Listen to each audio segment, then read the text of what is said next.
I am Liu Nian.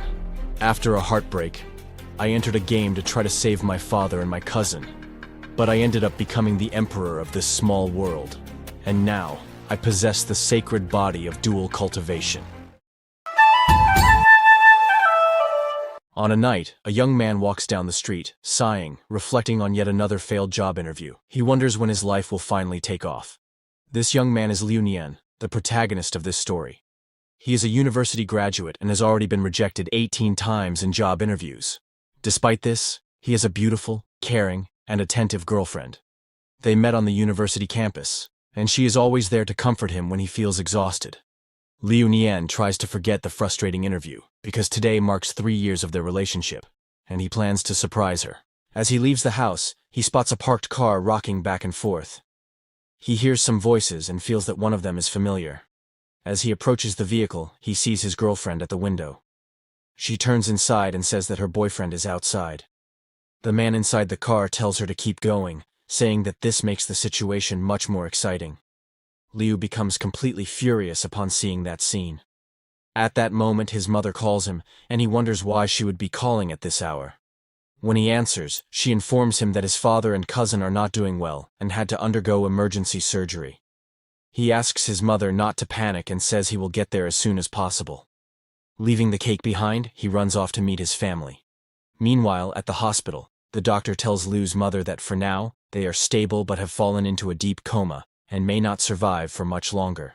He adds that, recently, the hospital has been receiving several patients with the same symptoms, and specialists have been unable to determine the true cause of the problem. Finally, he warns her to be prepared for the worst. A few minutes later, Liu arrives at the hospital looking for his father. His mother informs him that his father suddenly fell into a coma and, desperate, asks what they will do now. She says she had warned him not to play for too long and questions the consequences of what happened. The woman sitting beside her comments that she also tried to warn her son, but he disappeared.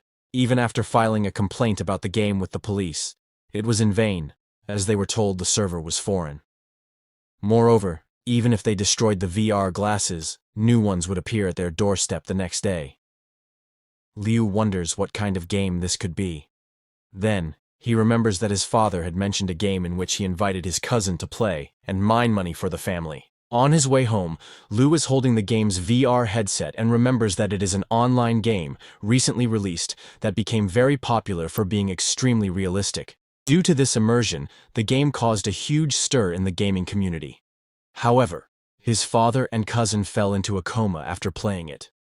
Because of this, he decides to solve this mystery on his own. When he puts on the headset and enters the game, a welcome message from the system appears. 5 hours later, on Iron Mountain in the wilderness region, a ghost appears searching for a man. It asks for the weapon he received in the beginner's package, and no monster would be able to survive an attack from it. After defeating the ghost, Liu gains some XP, a few coins, and a cultivation stone. He comments that the coins were few, but the stone grants 300 cultivation points, which makes him very happy with his achievement. While collecting his reward, he thinks that, although he hasn't fully understood the game's mechanics yet, so far, it seems that all he has to do is hunt rare monsters outside the city. However, suddenly, he is struck by a purple lightning bolt.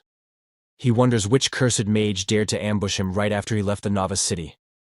The people approaching him comment that a level 10 beginner hunting monsters outside the city must be a complete idiot. Another suggests killing him right away to take the rare cultivation stone. They surround Liu, and one of them asks if he is enjoying his time outside. A girl begins to mock his equipment, while another player claims he will show the power of a superior player. Liu steps forward, declaring that it won't be so easy to intimidate him. Then, he uses a stink bomb he got in the beginner's village and takes the opportunity to run while his opponent is trapped in the stench curtain. He feels relieved for having bought all the items from the beginner's village, as they helped him survive. However, before he can fully escape, he is struck by a precise blow to the back. His HP bar is nearly depleted. The attacker is the girl, who thanks the man named Chao for buying that weapon for her. Liu falls to the ground as Chao approaches and declares that this time, he won't let him escape.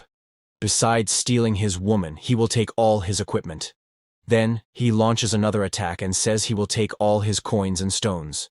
Lying on the ground, Liu wonders why it hurts so much. After all, since it's just a game, it shouldn't feel this real. He feels his heart ache, and his vision begins to blur. He wonders if he is truly about to lose his life. At that moment, a voice emerges, calling Liu king and welcoming him back. Another voice follows, delighted at the return of his majesty. Liu begins to open his eyes and sees two girls in front of him. One of them says she missed him. Seeing this, the protagonist realizes that he has not returned to the novice village, and has no idea where he has ended up. He wonders who these two beautiful girls are, as they do not seem to be players. Then, suddenly, another girl appears, pushes the other two aside, and asks if he remembers her. She approaches and introduces herself as Su Daji, saying that she will finally be able to bathe with him again. The purple-haired girl complains, saying that in her master's past life, he always favored Daji, and she asks that this time, he allow her to serve him. The green-haired girl picks up a mirror and expresses her joy at her master's rebirth. Showing him the mirror, she states that she will help him remember. Looking at his reflection, Liu is shocked. He strikes the mirror and asks what the hell this place is, who the three girls are, and why he has appeared there. The three girls bow to Liu and explain that this place is the tomb of Zhuanyuan. They reveal that they are three demons who guard the tomb. One of them adds that, before His Majesty's death, he foretold that he would be reborn 1,000 years later, and they had been waiting for him in the tomb. The protagonist thinks that, due to a game bug, he accidentally reincarnated as King Zhou, which means he might have a harem of beautiful women. The green-haired girl apologizes for her poor service and asks him to punish her. Liu then replies that she can help him with a little something. Internally, he reasons that these girls are probably NPCs, and as King Zhou, it would not be wrong to ask them to do something for him. Daji says that he may be tired from reincarnating and asks if he would like to take a bath with her. The protagonist, excited, declares that he is so happy there that he never wants to leave. Arriving at another place, he says he didn't expect there to be a hot spring with peach blossom flowers inside. Daji then comments that they had been waiting for him. Looking ahead, he sees the two girls welcoming him. Daji is happy that he has finally arrived, and lets the towel fall into the water. Liu notices a faint aroma of wine in the hot springs, and thinks that this game not only looks real, but even the scents are incredibly realistic.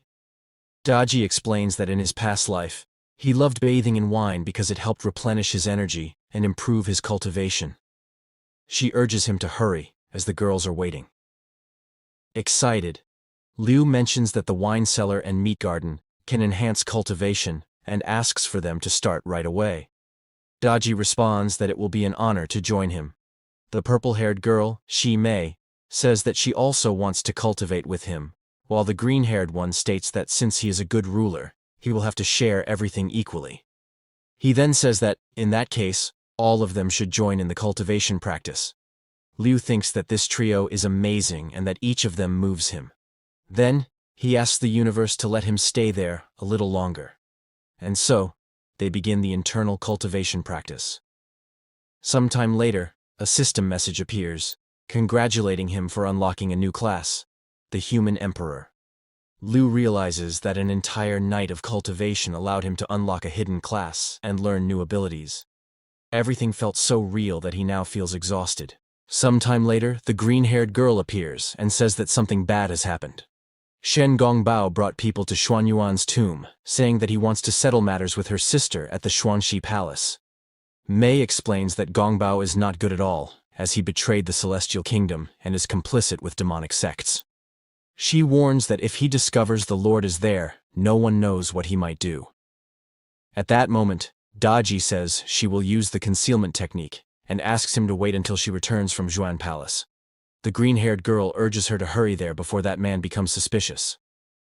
Sometime later, at Xuan Palace, Daji arrives at the place. Gongbao tells Daji that it has been a long time since he last saw her. Daji steps forward and states that the throne should belong to the king, demanding that he not cross that line.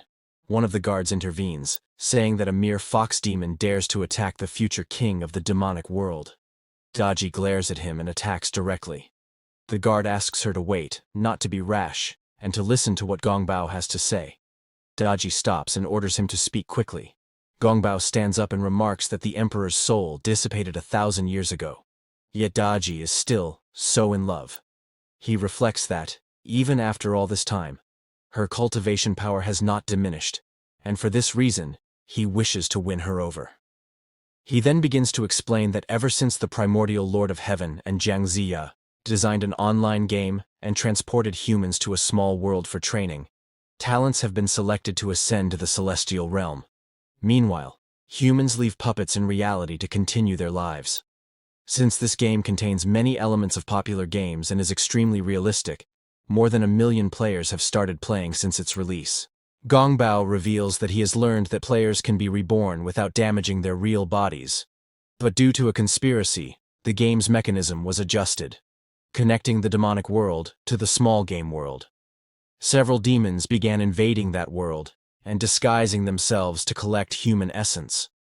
When this happens, the player's puppets fall into a coma. Zhang Bao reports that he has already made expeditions to this world, and that some humans who encountered the demons were drained. He suggests transporting more humans to this small world to harvest their essences.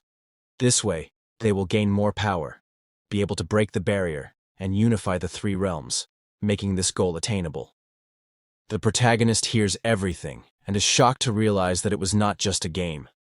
He understands that some NPCs in the game are actually real and disguised demons, leading him to suspect that his father and cousin may have encountered one of these fake NPCs. Gongbao then recalls that before dying, Emperor Xia told Daji that he would return after 1,000 years. He asks if there are any clues about this, and continues explaining that the essence of the human emperor is extremely precious. If they manage to devour his soul and essence, the cultivation of the demonic sect leader will increase significantly. Even knowing that Daji is in love, Gongbao urges her to understand the gravity of the situation. Daji states that there have been no abnormalities recently, and that even if the emperor were to reincarnate, he would not remember anything and would not return there. Gongbao tells her that the celestial realm has kept them trapped in that tomb for 1,000 years, and that if they help him find the emperor, he will ensure their freedom.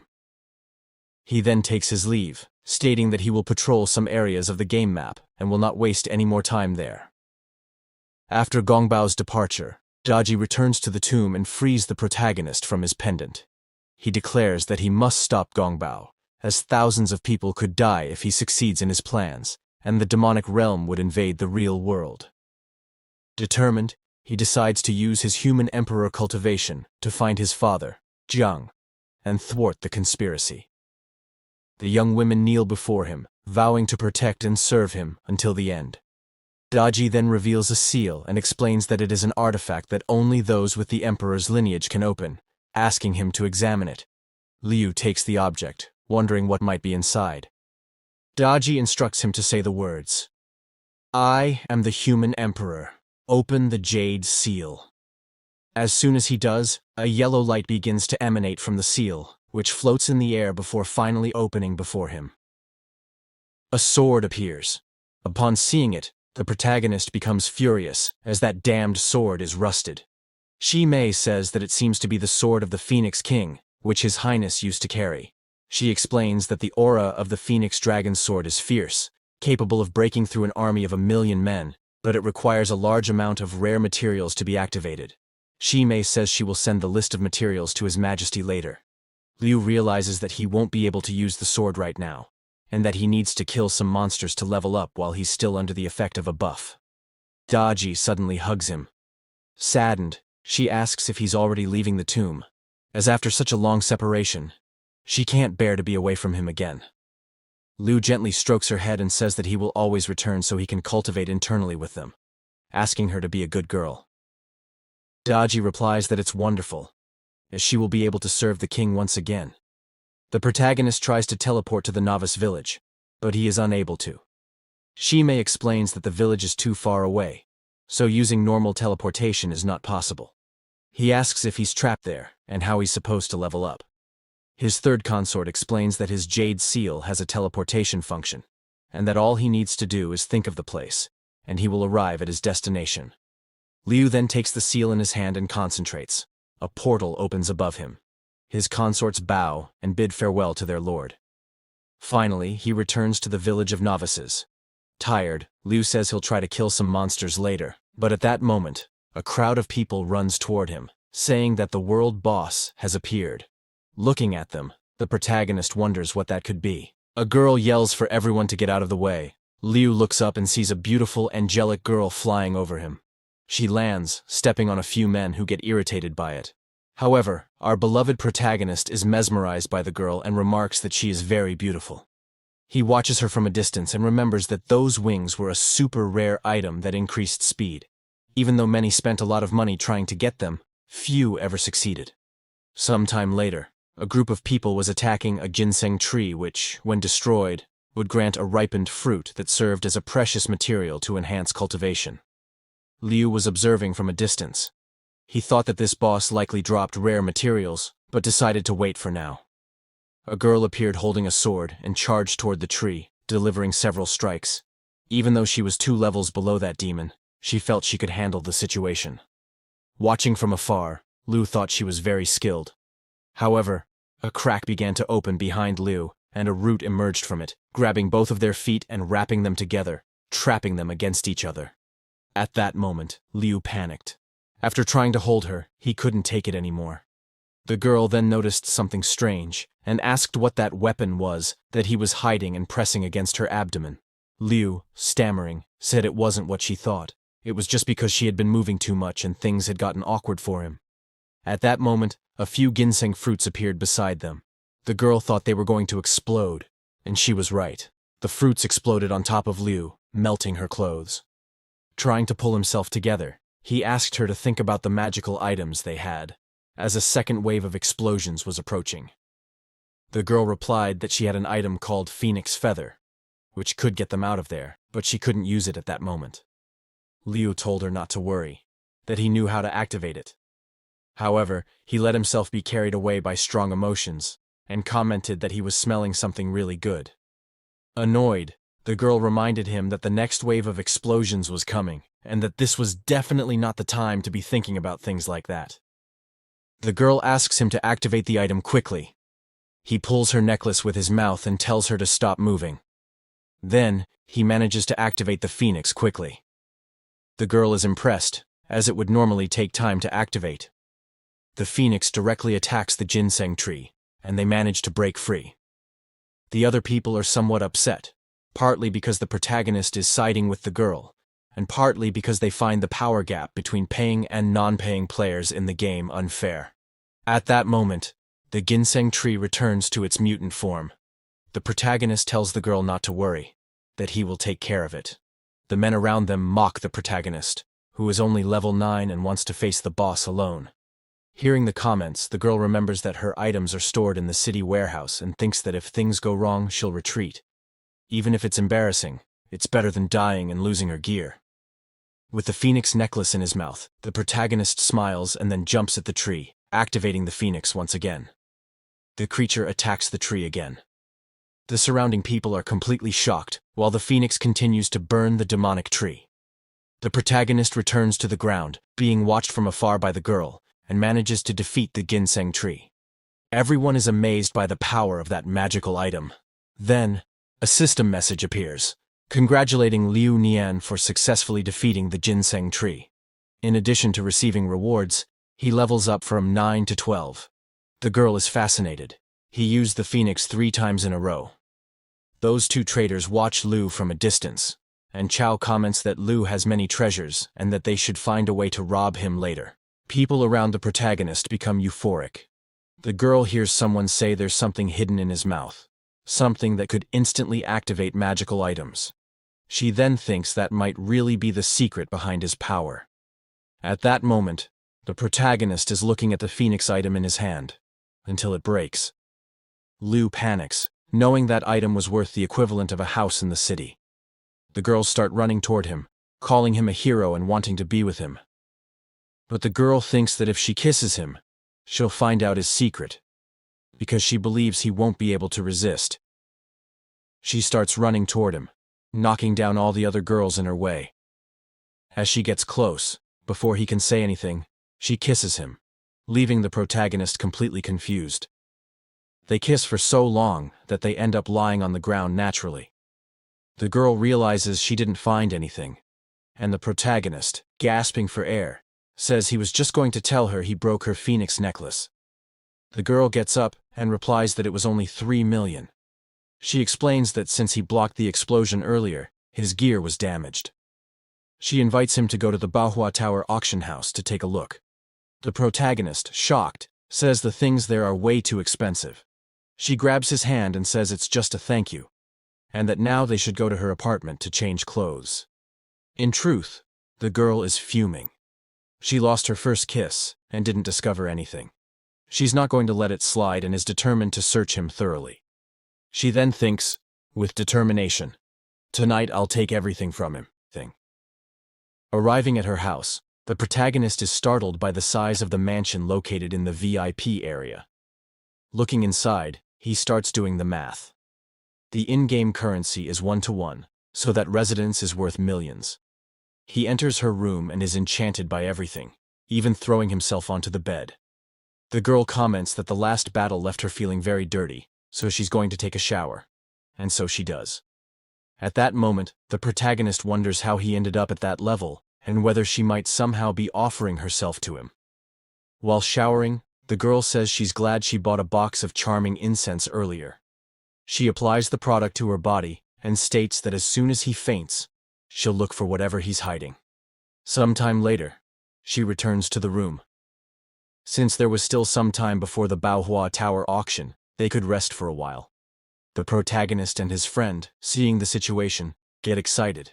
She asks how his legs are doing, and he replies that they're feeling great. Then she asks if he wants to try a little.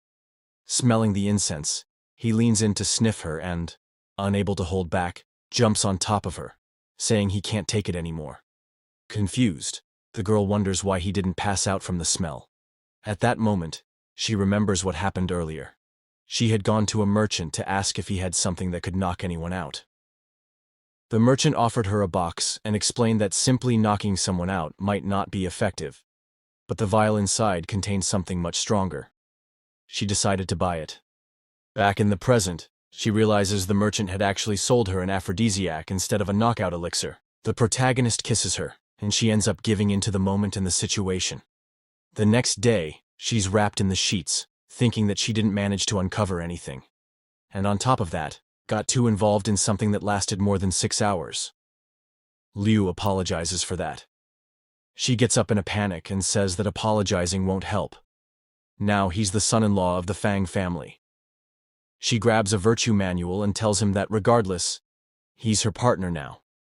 If she finds out that he's not walking the straight path, she threatens to cut off his little buddy. She walks away and says it's getting late and they need to go to the Manhwa Tower auction. At that moment, she collapses to the floor, and he, worried, asks what happened and if she's okay. She turns to him and says, "It's all his fault." Liu apologizes again. She throws a card at him and says it has a 1 billion limit, asking him to leave. The protagonist accepts immediately, but later goes into shock when he realizes the card's limit. Miss Fang returns to bed and tells him he can buy whatever he wants, as she's going to rest for a while. As he gets ready, the protagonist thinks he doesn't like depending on anyone, but for the sake of his father's safety, he'll accept it for now. Lying in bed, Miss Fang reflects that the night was very good, that Liu is a strong man, and if he trains a bit, he'll become a great asset to the Fang family. Sometime later, upon arriving at Manhwa Tower, Liu thinks to himself that just the entry fee is 1 million. He wonders if this is the world of big spenders. At that moment, he notices someone familiar nearby. It's his ex-girlfriend, together with her current partner. Chow asks why a beggar is trying to enter the auction. The trader mocks the protagonist and says she was very lucky to have chosen Brother Chow. Otherwise, her life would be a mess. The protagonist calls them a despicable couple and says he'll show them what true wealth looks like today. A receptionist asks if he wants to participate in the auction and informs him that, in order to do so, he must prove he has a fortune exceeding 10 million. At that moment, the protagonist thinks that he will indeed have to use Feng Xie's money. but decides he will repay her for it later. The traitorous couple starts laughing at the protagonist. Chao declares that if Liu has the money to enter the auction, he will live-stream himself eating feces. The girl, laughing, says she knows just how poor he is, which makes the people around them start mocking the protagonist. However, he pulls out the card he received from Feng Qier, leaving everyone around stunned, as it takes more than 100 million in spending to possess such a card. The couple suspects the card is fake, and asks security to check it thoroughly. The guard approaches the protagonist and warns that, if the card is fake, he will suffer the consequences. But when the card is scanned, it is instantly approved. The guard returns to the entrance and informs the protagonist that he is welcome in the VIP area. The guard turns to the two traitors and tells them not to cause a scene, and, if they must eat feces, to do it near the local chemical toilet. The two are left speechless, while the people around laugh at them. Even so, they stand up and walk toward the auction entrance. Chao claims that Liu will pay for making them go through such humiliation, but they are stopped as the entrance is exclusive to VIPs, and they only have a standard gold card. Chao glances to the side, sees the size of the line, and thinks it's the worst day of his life. The girl is furious that Chao couldn't get into the VIP area with her, and having been humiliated by Liu, decides she needs to find someone much richer. Sometime later, inside the auction room, Liu is seated, reflecting on the rumors he heard about treasures and cultivation techniques often auctioned there. Meanwhile, Chao watches the protagonist from a distance and assumes he must have stolen or obtained that card illegally. At that moment, the Madame of Baohua Tower asks for everyone's attention and announces the beginning of the session. She presents the first item, an ice jade incense, a high-level artifact refined with essences from various rare fragrances. When used in battle, it restores 50% of the user's health. The starting bid is 1 million, with minimum increments of 100,000. Several bids begin. Chao stands up, offers 2 million, and says he'll give it as a gift to his girlfriend, because, unlike a certain someone, he knows how to choose presents, even after 3 years of dating. Smiling, he mentally challenges the protagonist. Liu raises his paddle and offers 4 million. People around say the item isn't worth that much, as it's just a support artifact. Chao, at that moment, realizes he can't compete with someone who holds a gold-black card. The hostess strikes the gavel and closes the deal at 4 million. She congratulates the winner and announces the next item. Upon receiving the incense, the protagonist thinks it could save lives and is therefore worth every penny. The girl, now intrigued, wonders if Liu was provoked by Chao's words, and if so, she won't turn him down. The following rounds go by without any particularly special items, just as the protagonist suspected. Then comes the final round, featuring an item called the 9 Luminaria's Azure Dragon Cloak. The protagonist gets excited upon seeing it. The hostess explains that the item is made with the finest golden thread, imbued with the essence of dragon bones, and grants exceptional physical and magical attack and defense, turning its wearer into a walking powerhouse. The starting bid is 3 million, with minimum increments of 100,000. Everyone in the room shows great interest. Chao stands and places a bid. The girl praises him, while he only wonders what the protagonist will do next. Liu stands and announces a bid of 10 million. Everyone is shocked by the amount, with many reacting in frustration or anger. The hostess becomes interested in Liu, as she didn't expect to see such a big spender at a regular auction. She says she won't let him slip away, and finalizes the sale at 10 million. The protagonist turns to Chao and says, "This is what it means to be truly rich, and you're not even close to my level." Liu then decides that everyone who insulted him will pay. The traitor, realizing the situation, begins to think of a way to get close to Liu again, and decides that she will return to him. The protagonist arrived at the locker room of Baohua Tower. He felt very good in his new outfit, until his ex-girlfriend appeared at the door, saying she had made a mistake and wanted a second chance. Smiling, the protagonist asked if she wasn't with Jin Chao now, and why she was crawling back to him. The girl approached, apologized, and said she had made a mistake. Since they had not celebrated their 3-year dating anniversary, she intended to make it up to him that night.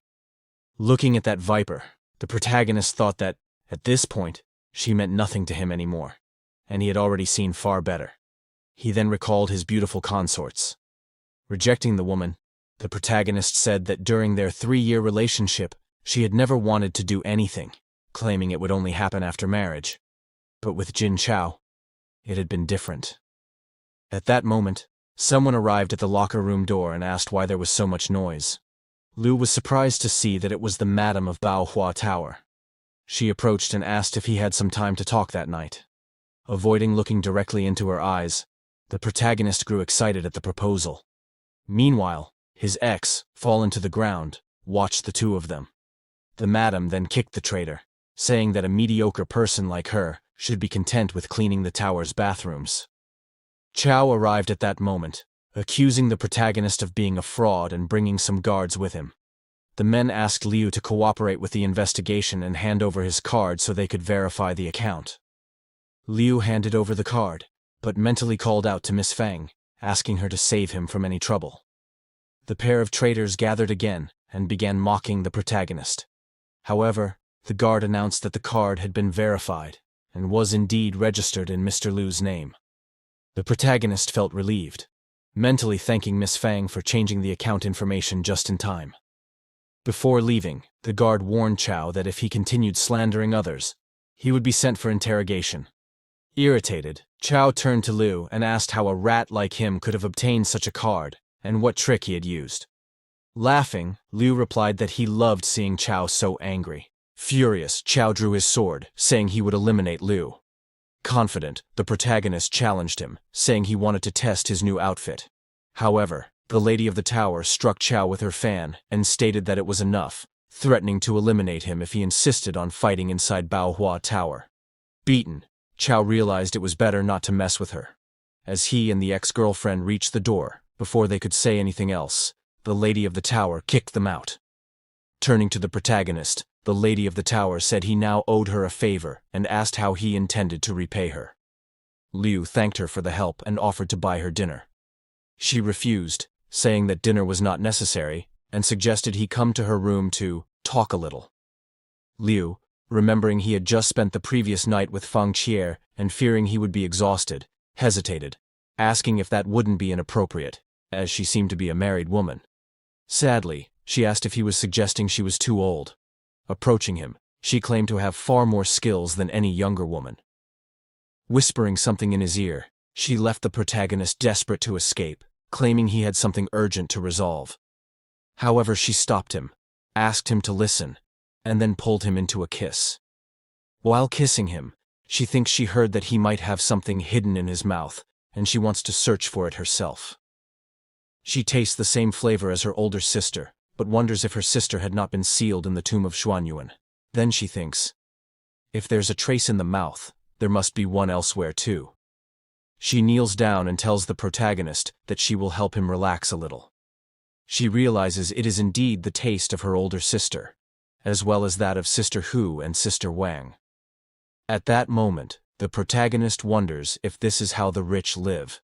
The young woman questions who else, besides Emperor Xin, could have had the services of her sisters.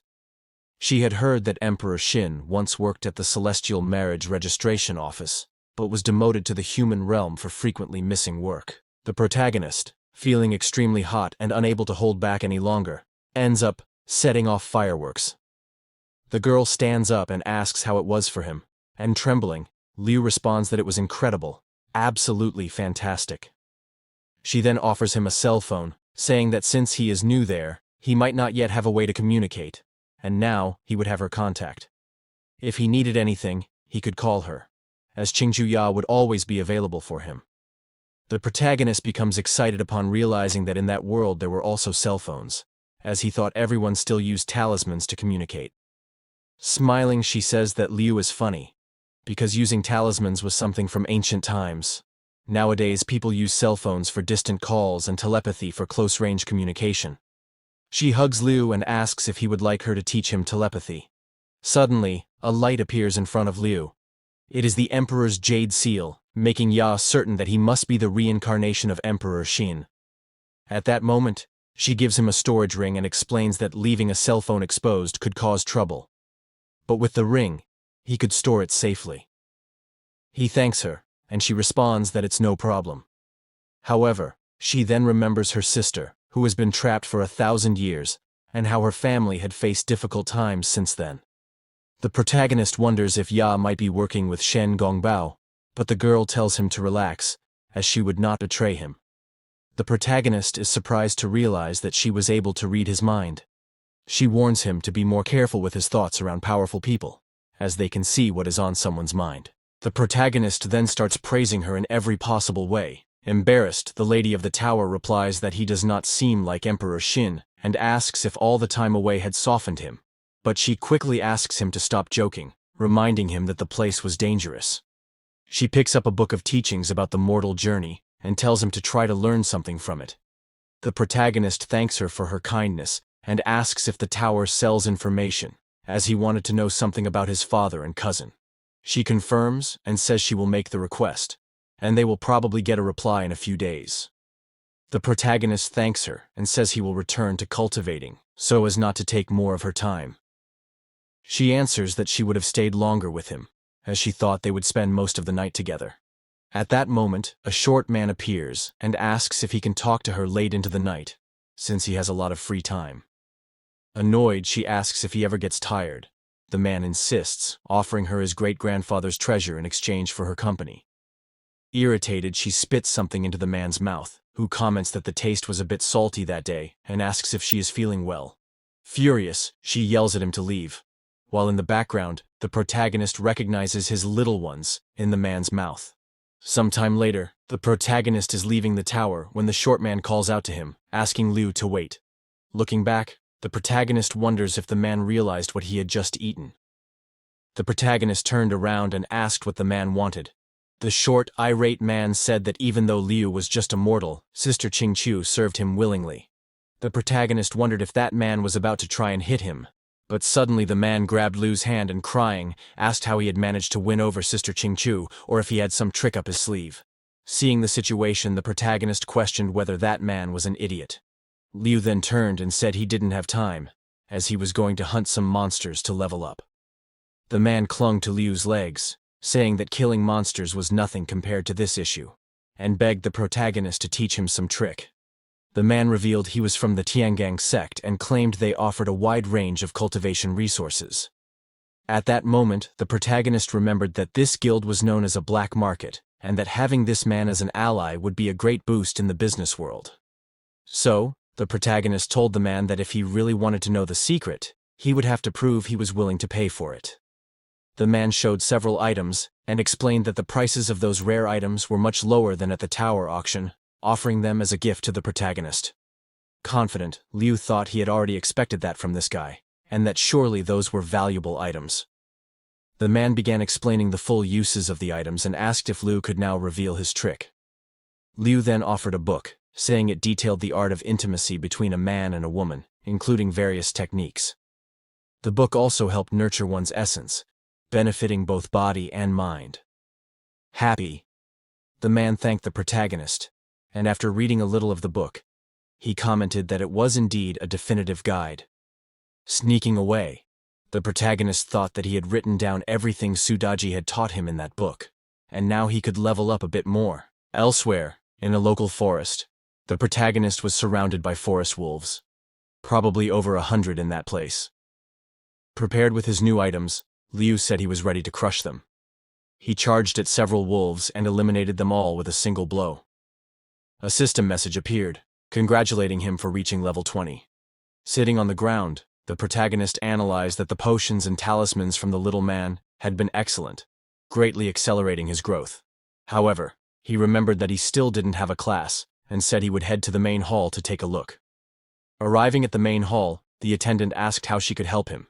He replied that he had reached level 20, and asked if she could assist him in changing his class to warrior. The girl tried, but failed. The protagonist then asked if he could change to swordsman, but again it failed. The attendant apologized and said that the system indicated he did not meet the requirements for a class change. Desperate, the protagonist said that this was ridiculous, and asked why. Leaving the place, he wondered if it had something to do with his identity as an emperor. He then decided to return and ask Su Daji about the situation. Returning to the tomb, he noticed that his emperor form had reappeared. When Daji saw him arriving, She ran to him and said she had missed him. Liu replied that his boost was almost over and that he had returned to recharge it. He asked why he couldn't change his class. Daji explained that because of his imperial bloodline, he could not be compared to mere commoners. She then said that she would prepare a spiritual fruit, which had the power to raise his limits. But he would need to be conservative with special techniques for 3 days. Liu thanked her for this. His second consort appeared, saying that she too had missed him and was very happy to be able to serve him. Consort Mei commented that from now on, he shouldn't have a favorite anymore, but rather share his love among all of them. Daji explained that while he was away, they had channeled their cultivation to create a unique artifact for him. The protagonist became excited upon hearing this, and Daji asked him to follow her. The protagonist then came across a radiant red bed. Daji said that this artifact would make his cultivation twice as fast. Embarrassed, Liu said that this must truly be a precious treasure.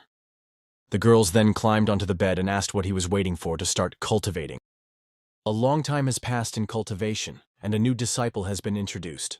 The disciple's name is Niu. She bows and says she is happy to meet the king. But at that moment, his phone starts ringing.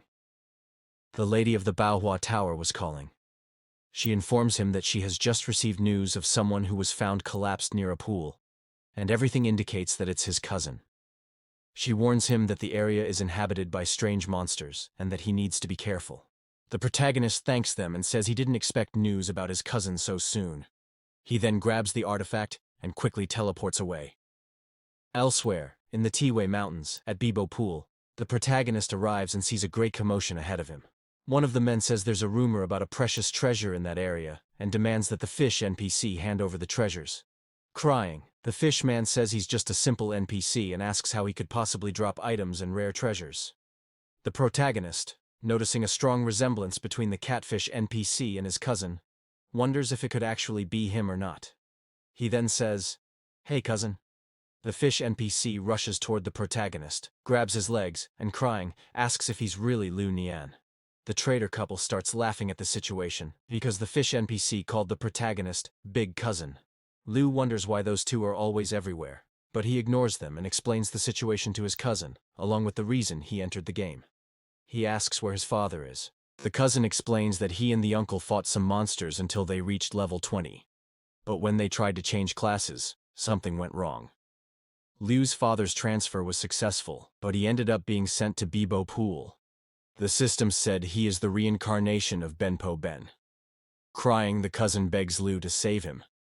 He explains that those people imprisoned him there and force him to play with the fish every day. Then, he suddenly stops speaking, frightened, and tells the protagonist to run. Something begins to rise from the water. It's a level 25 regional Hydra Dragon boss. The people nearby get excited to take down the regional boss. The protagonist, looking at the monster, says that originally, there wasn't supposed to be a Hydra there, and then he can only think of one thing. That monster must be from Shen Gongbao's group, which would be very dangerous. The people start advancing, and the Hydra boss stares them down, and, with a single blow, sends everyone flying. The protagonist's ex is shocked by the boss's power. After all, it was only supposed to be a mere level 25. The boss raises one of his hands and begins to drain the essence of everyone around. Laughing, he says that he was suppressed for 1,000 years, and that his strength was drastically reduced.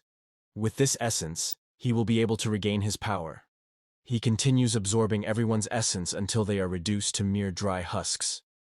He then orders his subordinates to capture the others and take them to his cave.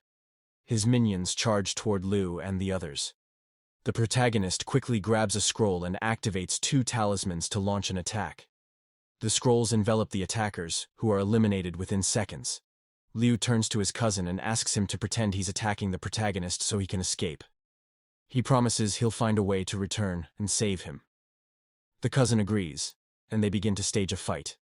He shouts to the others that the credit is his for capturing the enemy. The protagonist's ex, in despair, asks how they're going to get out of that situation. Chao responds that he bought an electric fire cannon, and if his melee attacks don't work, he'll use it.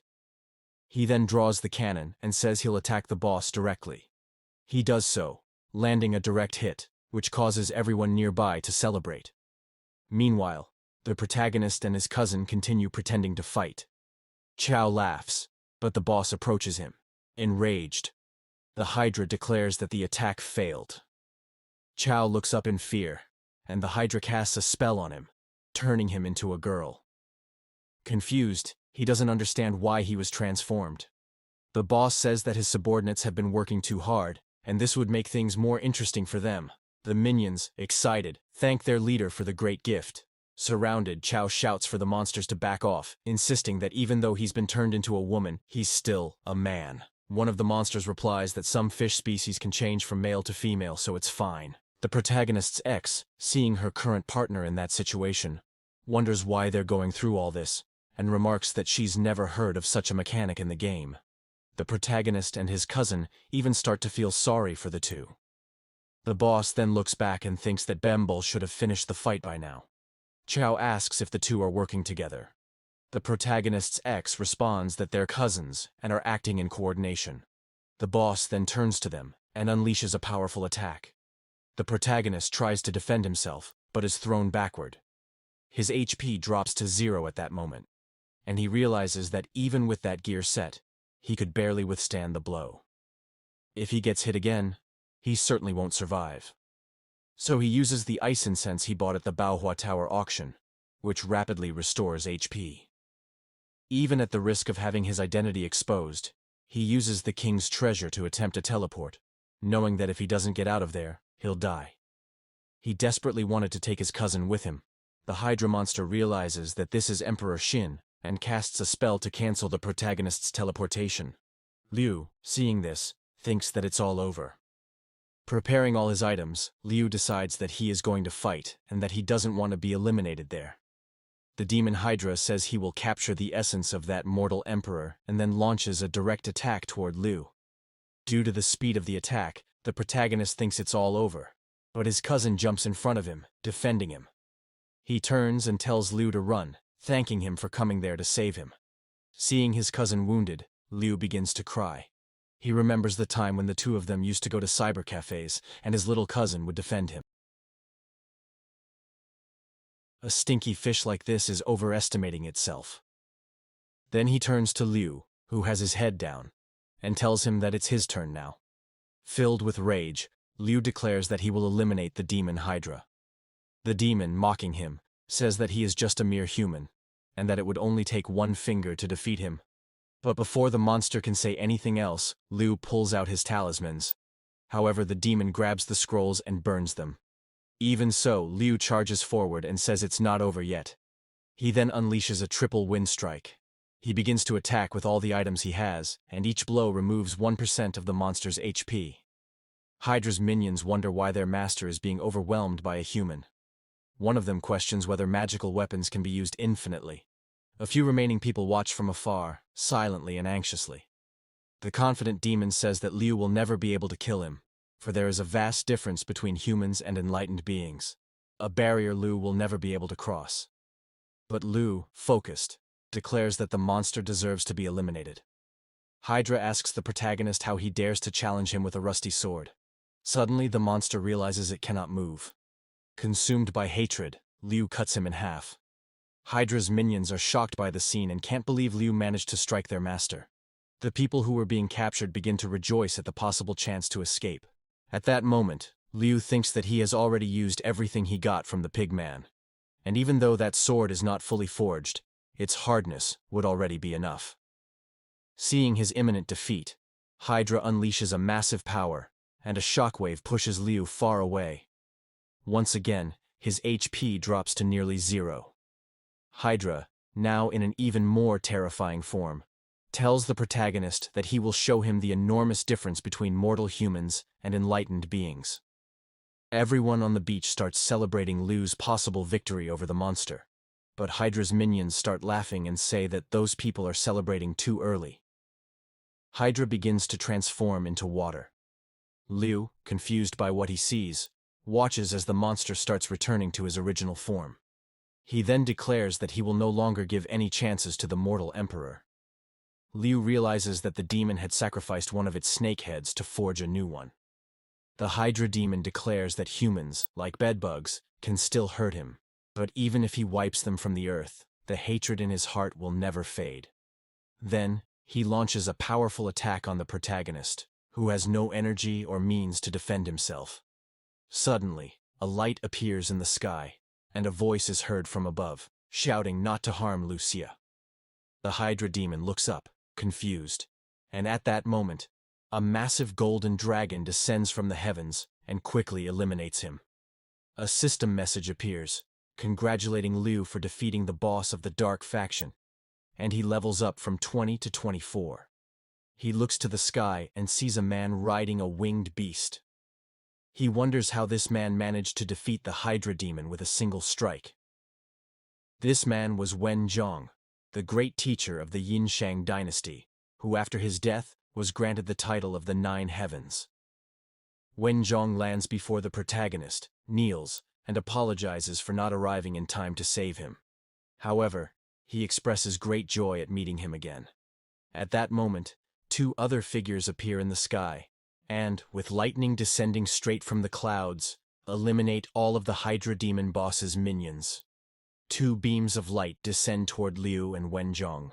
A man introduces himself as Zhang Guifang, claiming to be the commander of the Qinglong Passage and a great minister of the Shang dynasty. The protagonist is left speechless upon seeing him. The third man introduces himself as Zhang Kui, also from the Shang dynasty. The protagonist throws himself to the ground, realizing that all these men had died in the battle of the Shang dynasty. Then, he stands, thanks them for their help, and says that he'll be fine. At that moment, the protagonist's cousin cries out for help. Desperate, Liu asks the men if they can save him. Guifang holds the cousin and gives him a healing orb, telling the king not to worry. Once he takes the pill, he'll be healed and become human again. A few minutes later, the boy gets up, says he's fine, and confirms that he has returned to human form. Liu deeply thanks General Zheng, who replies that there's no need for gratitude, as what he did was a small gesture. Wen Zhong comments that the souls on the list must fulfill their duties. Zhang Kui adds that they are bound to that list and hopes that the emperor will soon ascend to the immortal realm and help them break their chains.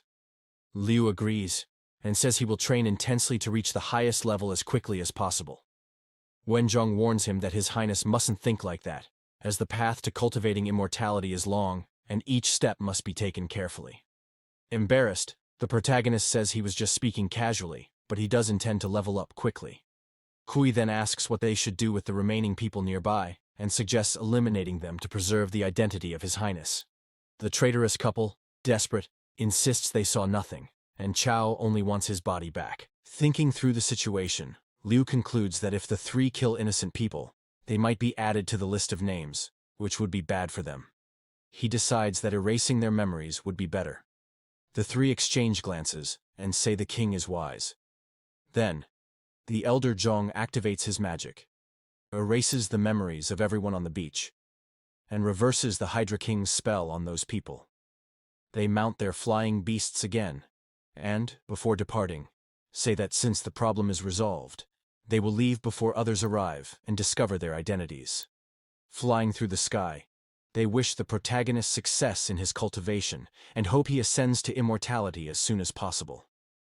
Liu turns to his cousin and says he must take care of something, but that his cousin can now return to the novice village and continue training.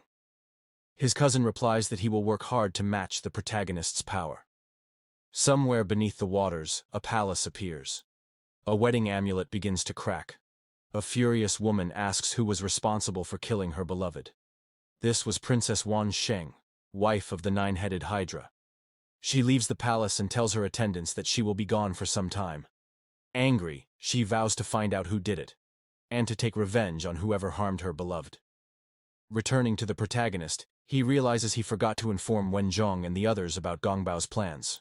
So, he decides to go back and continue strengthening his body in the tomb with the concubines. Upon arrival, he shouts, announcing that he's back. The three concubines welcome him warmly. He asks them to stand and inquires about Daji's whereabouts. Mei explains that Daji had to go prepare the auricular fluid in the inner sanctuary. He then decides to continue strengthening his eyes, as he wasn't able to complete the process last time. He grabs the fourth concubine and runs off. After finishing the eye enhancement, he feels as though he can see everything clearly. Daji appears and says she had been waiting in the sanctuary the entire time. He hugs her and comments on how arduous the task is for her. At that moment, he sees a girl and asks who she is. The young woman introduces herself as Shui Ning.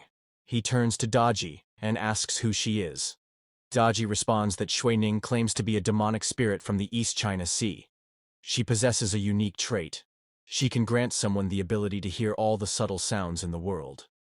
Liu asks how he can acquire this ability, and Daji explains that Shui Ning's first blood is extremely precious and must be collected carefully and stored in a jade bottle. Sometime later, they manage to obtain the valuable item. The protagonist tells the girl that she worked hard and will be rewarded. She becomes emotional upon hearing this.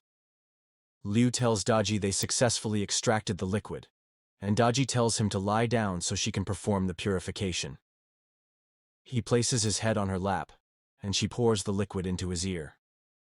Immediately, he feels a cold fluid flowing inside, and the sensation is like being in a fairy tale with little fairies singing and playing music, while the noise of the outside world fades away.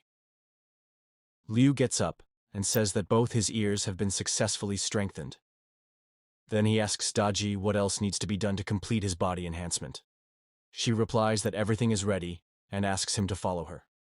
When they arrive in the room where the others are, she asks if the linglong fruit is ready. Mei confirms and goes to retrieve it. Mei explains that this fruit can only be used once all 7 body points have been strengthened. She asks him to focus on his nostrils. Liu approaches, smells the fruit, and senses a refreshing ocean scent. Suddenly, spheres of light begin to surround him, and a bright light fills the room. A system message appears, congratulating Liu for having strengthened all the points of his body. The protagonist is overjoyed, as his abilities are now at their maximum level. He has become a complete player. The concubines congratulate him on this achievement. Liu thanks them for their help and promises to cultivate quickly so he can free them from the tomb as soon as possible. A system update notification appears. The protagonist taps it and, upon opening, sees a system alert along with possible rewards. Mei says these are the necessary materials to forge the Phoenix Sword. The protagonist becomes excited and declares that he will participate in the event to complete the sword quickly. Meanwhile, in the Valley of 10,000 Underworlds, the location of the upcoming event, a woman seeking revenge for the death of the Hydra demon remarks that Gongbao claimed the reincarnation of King Zhou and Wen Zhong were responsible. While she is not yet strong enough to face Wen Zhong, she feels confident she can eliminate the reincarnation of King Zhou. The day before, Princess Wansheng stood before Gongbao, asking who had done it. He replied that, at first, her husband had been watching over Bibo's pool, but they hadn't imagined that one of the players would be the reincarnation of the mortal king. He added that he was also very saddened by the loss.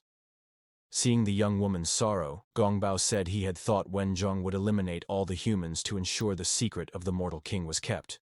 But when he sent his men there, he saw that everyone was still alive. She then asked why he didn't just imprison all the humans and force them to reveal who the reincarnation of King Zhou was. Gongbao replied that it wouldn't be easy, as Wen Zhong had used magic to make everyone lose their memories, and that King Zhou had already fled.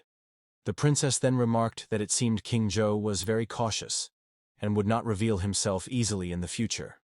Gongbao told her not to worry, for the next day a great dungeon would open in the Wanming Valley, filled with many rare items. He was certain the king would be interested. Gongbao approached her and said that the blood of the human emperor was very important, and if she helped him, she would be rewarded with something very precious. She then turned around and said she would go to the dungeon. As she walked away, Gongbao thought about his entire plan and decided to let the princess pave the way for now. Then, he wished her good luck. Returning to the present moment, Princess Wansheng decides to disguise herself as an ordinary player to find out who the emperor is. Sometime later, the protagonist arrives at the location. He decides not to use the Phoenix longsword this time, so as not to be discovered, since the dungeon battle will attract many people. He then says he will gather a few items first. He takes out his phone and calls the pigman. The pigman answers, asking what Professor Liu Nian wants. Liu says he wants to buy some items to enter the dungeon. The little man replies that he'll send some new items so the protagonist can see if anything catches his interest. Liu thinks that since he can't use the sword, he'll pick a few items to replace it. Liu then pulls out his card and says he wants 50 of each item. The pigman confirms that he will send the items quickly. When the protagonist looks up, he sees a flying pig, and a system message appears saying his items have arrived. Upon opening the chests, the pigman explains that he sent a few extra intelligence items for the protagonist to use in daily life. The protagonist simply thanks him. Before hanging up, the pigman asks if there's anything else beyond the book he gave Liu. Liu replies that he's been very busy lately, but when he has time, he'll check if there's anything more. At that moment, Miss Fang arrives from behind the protagonist and asks if that's where he was. Liu turns around and says he was looking for her father, apologizing for it. She then asks if what she gave him was enough. Embarrassed, the protagonist asks if she'll also be joining the dungeon and who the people with her are. Fang Qie responds that they are her friends, Shu Meijiao and Shu, and they are looking for people to form their team. Meijiao asks if Fang knows that man. The girl replies that Liu is the fiancé of the Fang family and that he is very strong, suggesting they take him with them into the dungeon. Meijiao asks if he is Fang's husband, and she replies that he is just her fiancé. Liu then introduces himself and thinks that the people brought by Fang wouldn't be a problem. Shu says that the team needs a control mage, but that guy is just a level 24 adventurer who hasn't even chosen a class yet, so he'd be nothing but a burden. Meijiao says she doesn't understand how Fang Qie could have chosen him. The protagonist, looking at the two of them, wonders why they hate him so much. Another person appears, asking if she could join the team since there are still few members. It's a beautiful mage. Fang, upon looking at her, realizes she'd be the ideal addition to the group. Shu says the team lacks mages, and Meijiao states that since they're a team, they'll share the items equally. The supposed mage throws herself onto Liu and asks if he's ever been to Bibo's pool. With the power of his forged eyes, the protagonist sees who the woman really is. He answers that he has never heard of it. Knowing that she can sense his thoughts, he starts thinking of random things to confuse her. She then suddenly moves away from Liu and says he's a very strange guy. Annoyed, she says she has analyzed several men that day and none of them are any good. If she weren't afraid of the celestial patrols, she would have eliminated them all already. Fang grabs Liu's arm and asks why the woman is trying to seduce her fiancé. The protagonist apologizes and says they now need to focus on the dungeon. The woman then asks them to wait. Since they're short on mages, she requests to join the dungeon too. But deep down, she's plotting to eliminate everyone inside. Meanwhile, at the entrance of the Wanming Valley event, several players were gathered. A celestial being announced that the event was now open and that players could proceed to the dungeon. This being was Zhang Guifeng, who held the title of Star of Misfortune. He then became enraged and declared that one day he would put an end to the list of the gods and rid himself of that title once and for all. Soon after, the entrance portal to the dungeon appeared, and the players rushed in to try and grab the rare, limited-quantity items.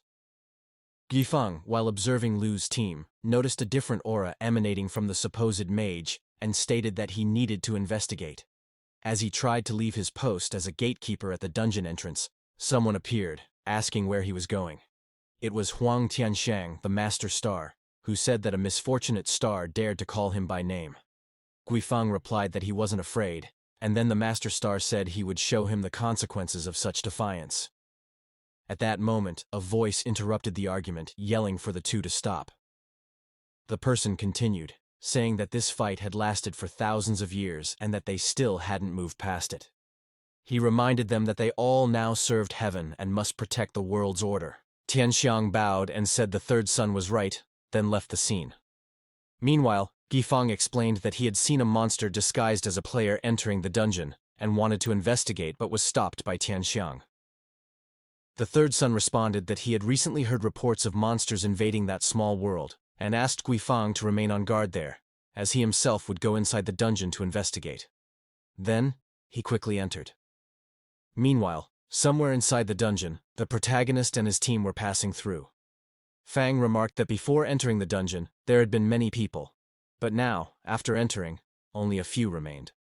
She asked what could be happening, and Liu replied that the dungeon had a unique system of random elimination at various points, and only those who reached the deepest layers could participate in the battle against the boss.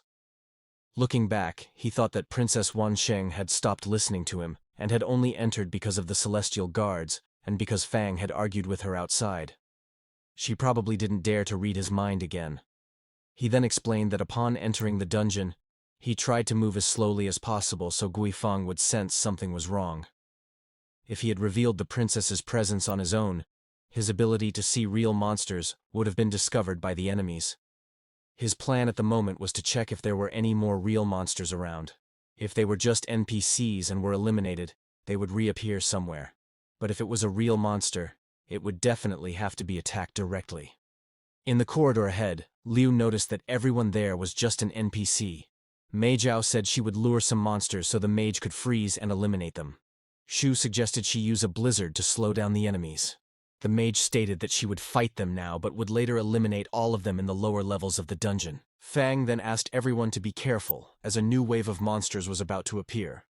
A large army appeared before them. Fang rushed forward to attack and demonstrate his new cultivation level. Shu and Mei Zhao also moved in to fight, while the mage attacked some NPCs with a hailstorm. Fang shouted that the attack was going well and that they would soon be able to handle the entire army. The protagonist decided that this would be the right time to try using the exorcist potion he had bought before entering the dungeon. However, even after the attacks, Liu noticed that the monsters kept appearing. The girls then realized that it wasn't an exorcist potion, but rather a monster-attracting potion. The mage appeared before them and quickly defeated all the monsters. The girls were overjoyed and praised the mage in various ways. After the thanks, the mage replied that it was just her job. But deep down, she thought she couldn't let the NPCs eliminate them, as they would respawn, and she wouldn't be able to drain their essence. Mei Zhao and Shu were furious with the protagonist, as he had nearly ruined everything.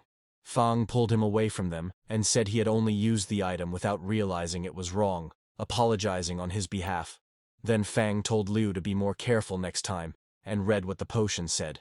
Liu agreed and apologized. Mei Zhao said she would let it slide this time, but next time, Liu would be expelled from the team. Shou called the mage to hurry up and told her not to pay attention to that idiot. Some time had passed, and they were walking around the area. Fang said that the deeper they went, the more likely it was for powerful monsters to appear. She then warned everyone to be careful. At that very moment, a spider appeared before them. Smiling, it said it had found some prey. The spider turned, unleashed its power, and declared that it would devour them to gain more strength. It then stole the weapons of Fang, Shu, and Mei Zhao.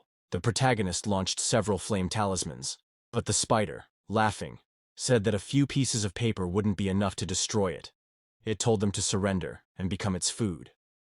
Then, it cast its web over the four of them, which made Mei Zhao very angry. She told Liu to step back. Desperate, the protagonist said it wasn't his fault, and Fang urged him to think of something quickly, like he had done before. The princess then declared that she would use a great power to eliminate the spider as it dared to interfere with her business. With a single blow, she drained all of the spider monster's HP. The three of them celebrated their victory over the monster, and the entrance to the boss appeared before them. Lin stepped in front of Fang and asked them to go in first, which left Fang confused. Then the princess revealed herself and said they wouldn't be going anywhere. Shu and Mei Zhao question Liu about why he is blocking the passage of the mage sister. Liu turns to them and asks if they are idiots. A level 26 mage defeating a boss with a single blow? Then, he reveals that this mage is a monster who invaded that world, and that if she eliminates them, they will not come back to life. That is why he wants them to run to the boss room, so they will be eliminated, and then respawn. At that moment, the princess reveals herself and creates a barrier so that no one can escape. Mei Zhao says she learned from her family that by playing this game, one can become immortal. But she has never heard of demons. She asks if those NPCs were not created by Jiangxia, and if they do not harm the players. Shu recalls that one of her relatives sent her a message yesterday about this, but she did not expect to face a real monster today. Fang tells Liu that he misunderstood and that she will help him eliminate this demon and will reward him afterward. Shu and Mei Zhao also admit that they misunderstood and apologize. They say that if he manages to eliminate the demon, they will do anything for him. Shu grabs her weapon and shouts for everyone to use all their abilities, otherwise they will not survive. She hopes that what Fang said about Liu is true, and that he is really strong. At that moment, the mage attacks them head-on and says, "You ants, do you really think you can touch me, Princess Wansheng? You are seeking death." Then she unleashes a powerful attack towards them, causing almost all of the girls' HP to drop. Mei Zhao asks if this is the true power of a demon. The protagonist is impressed because just a single hand movement was able to cause so much damage to Fang and the others. The princess then says that any human who dares to insult her will be eliminated, and launches ice spears toward the protagonist. He uses one of the items he bought from the pigman, and a huge shield appears over them. Liu turns to them and says that monsters of her level cannot be fought by ordinary players. He asks them to stay behind the shield and not do anything rash. Once again, Princess Wansheng attacks them directly, trying to break the shield. Liu talks to Fang and says that if everyone stays there, sooner or later the shield will not hold. So, he decides to leave and fight the demon. Fang replies that he should not leave, and that she wants to fight too. Liu, with a serious look, says that he saw she cannot withstand the princess's attacks, and that if she leaves the shield now, she will only get in his way. Upon hearing this, Fang is shocked, starts crying, and says that from now on she will live and die for him, as she is already his real wife. Liu leaves the shield, looking back, and says it's all right. The other girls become desperate because if Liu cannot eliminate the demon, it will be the end for everyone. The princess, facing the protagonist, says they don't need to worry because she will finish them all together, and soon will absorb their energy until the very end. At that moment, from a higher place, the third brother watches them. He finds it interesting that a human is not afraid of the demon princess and wants to see the fight and how long it will last.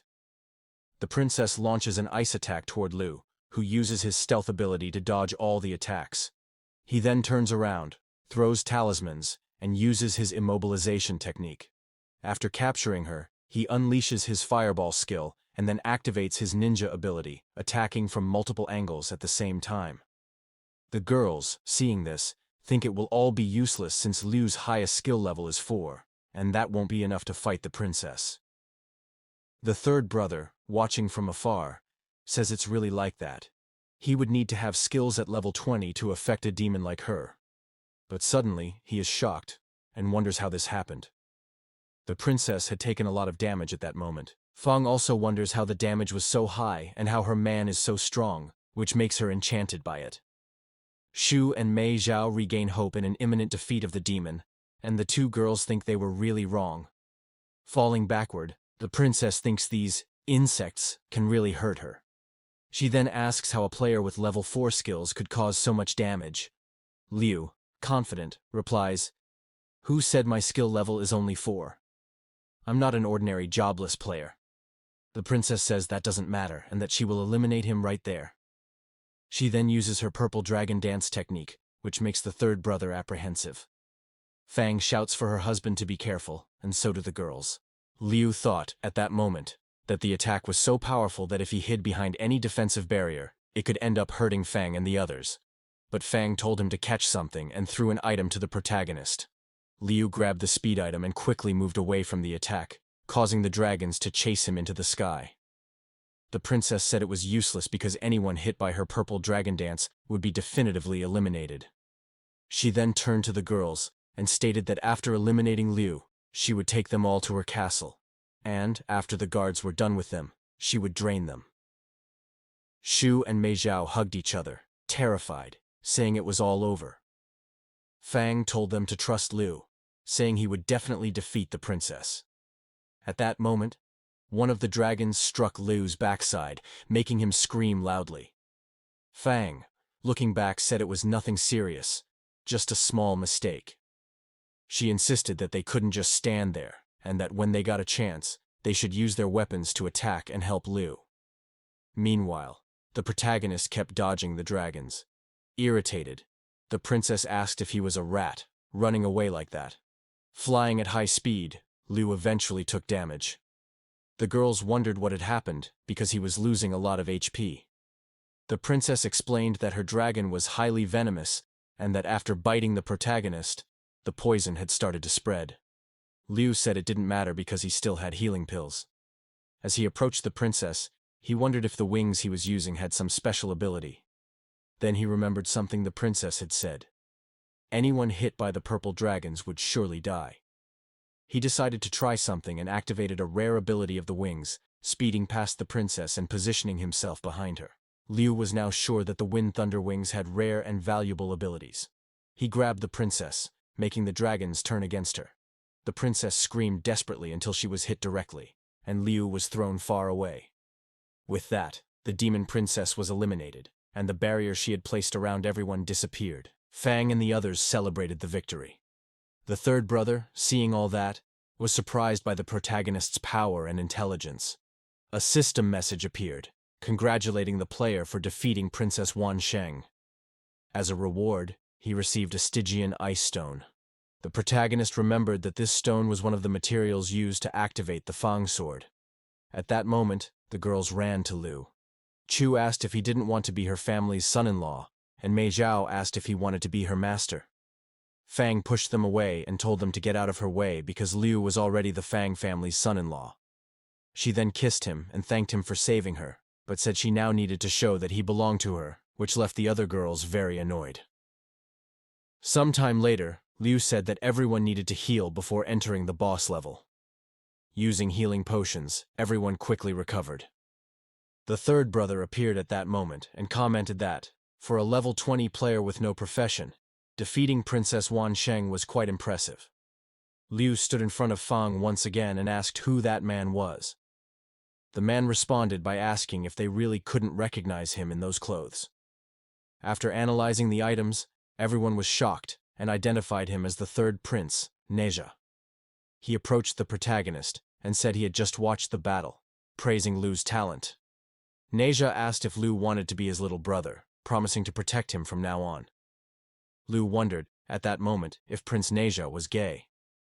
Landing a blow on the protagonist, the prince asked if no one had warned Liu that he shouldn't think strange things in front of the gods. Liu then fell to the ground, and everyone wondered what had happened. Fang knelt before the prince and said that Liu still didn't know the game's etiquette, apologizing for that. The prince sat down beside Liu and said that he hadn't hurt him, but that since Liu had been bitten by the purple dragon, the poison was spreading. If not treated, Liu wouldn't survive and would lose his life. The girls then recalled what had happened. Fang, crying, asked if Prince Nejan had the antidote. The prince replied that he did, but with this method, he would only be able to remove the poison from Liu's body. Liu would still need to take a golden potion to treat his body afterward. Fang asked what she could do to help with that. The prince answered that it would be very simple. The three of them needed to work together to gather true energy in their mouths and then lick the wound. The true energy would eliminate the purple dragon's poison. The girls became completely embarrassed just imagining that. Mei Jiao asked what would happen if they missed the location of the wound. Xu said that since he had saved their lives, they should help him remove the poison from his body. The three of them then came together at that moment, channeling their energies.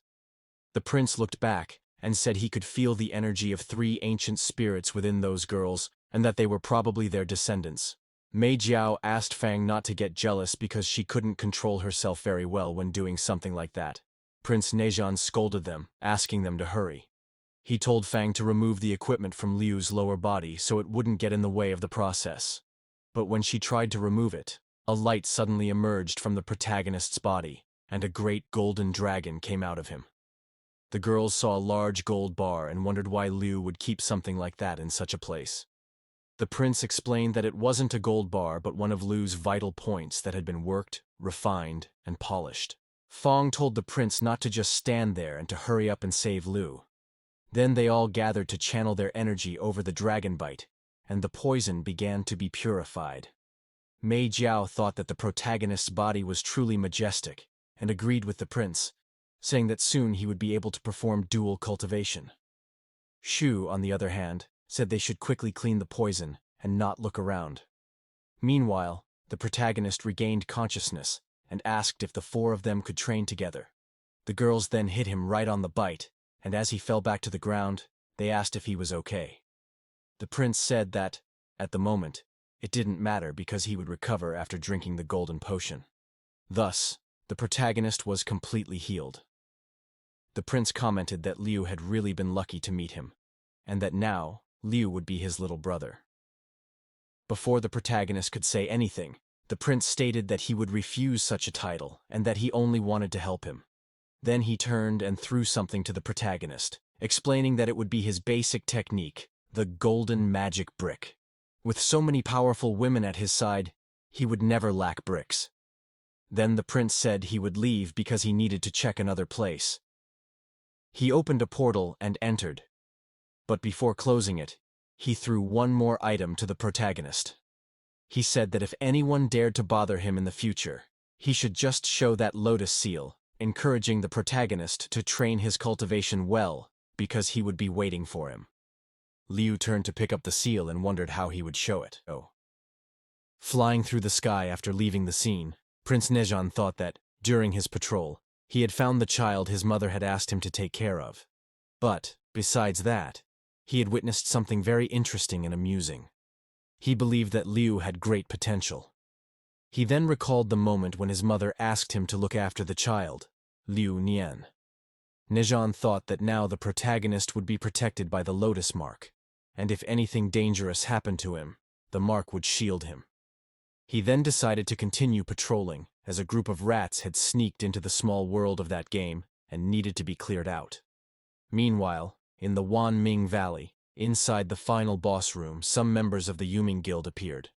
One of them, Jiang Ziwen, commented that he had recently learned that a true demon had infiltrated that game and asked his master to be cautious. The guild leader, Xiao Yanmo, replied that it was fine. They were descendants of the Fengdu underworld emperor, and that they could handle a few small fish. Looking ahead, some red eyes appeared. Two mage sisters stood before Yanmo and asked him to be careful. They were Xuanshihei and Bai, also members of the Yuming Guild. Some zombies appeared in the distance, and the two sisters activated their abilities, saying that as long as they were there, no one would get close to their master. One of the zombies roared, causing many others to appear. Jiang Ziwen then activated his sword technique and unleashed it on the zombie horde. Someone suddenly appeared, clapping. Hong Chao, a member of the Xingchen Guild. In the game world there were many guilds, but 6 of them were the most prominent. Another member of the Xingchen Guild commented that he had checked their guild ranking and saw it was just a small guild with 6 members. Hong Chao laughed at that, as indeed, there were only 6 members. Looking at the girls, he introduced himself and said he liked them. He thought this small, newly founded guild would be happy to join theirs, and that later he would try to recruit the 2 sisters. He then said that if they came with him, the items would be distributed equally. The other Xingchen Guild members said that being part of something led by Chief Hong was a great opportunity for the girls, and that by joining their guild they would receive many benefits. They then started flattering their vice president even more. However, Yan Mo became very irritated with the situation involving his subordinates, but he refrained from attacking, as Xuanshihei and Bai were already rejecting the man's offer. Curled up on the floor in fear, Hong asked what they were doing with the vice leader of a major guild. One of the Xingchen Guild members became very angry that the girls had refused to join Chief Hong and said he regretted not being born a woman, until a golden brick struck him on the head.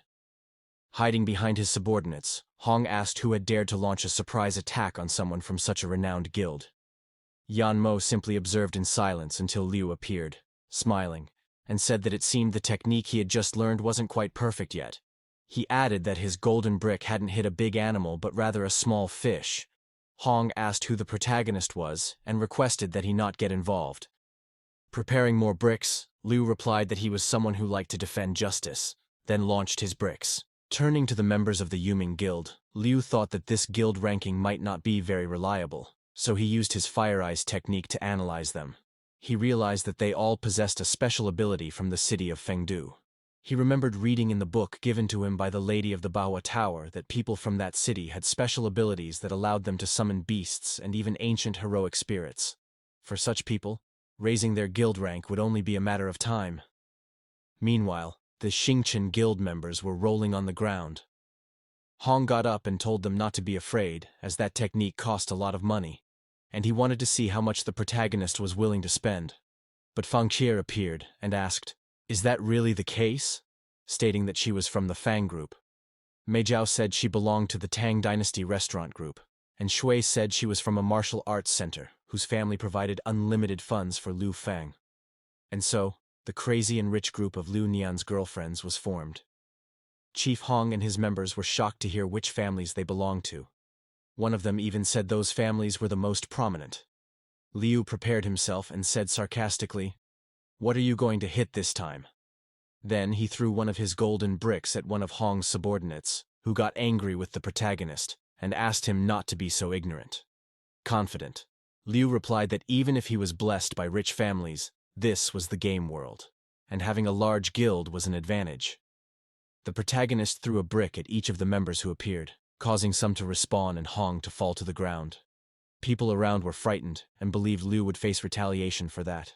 On the other hand, Liu just thought he had spent a lot of money using that technique and started picking up equipment dropped by other players to try to sell and make money from it. Fang told him not to keep collecting trash and said she was happy to be able to give him money. Mei Zhao said it didn't matter how much she spent on him, as long as Liu trained hard and reached the saint body. Shu ran to hug Liu and said that if he were her family's son-in-law, he would earn millions or even billions, which made Fang very irritated, telling Shu not to steal Liu Nian from her. Embarrassed, Liu wondered if this was what it was like to be fought over by rich women. The Shuangxia sisters thanked the protagonist for the help, and Liu said it was okay.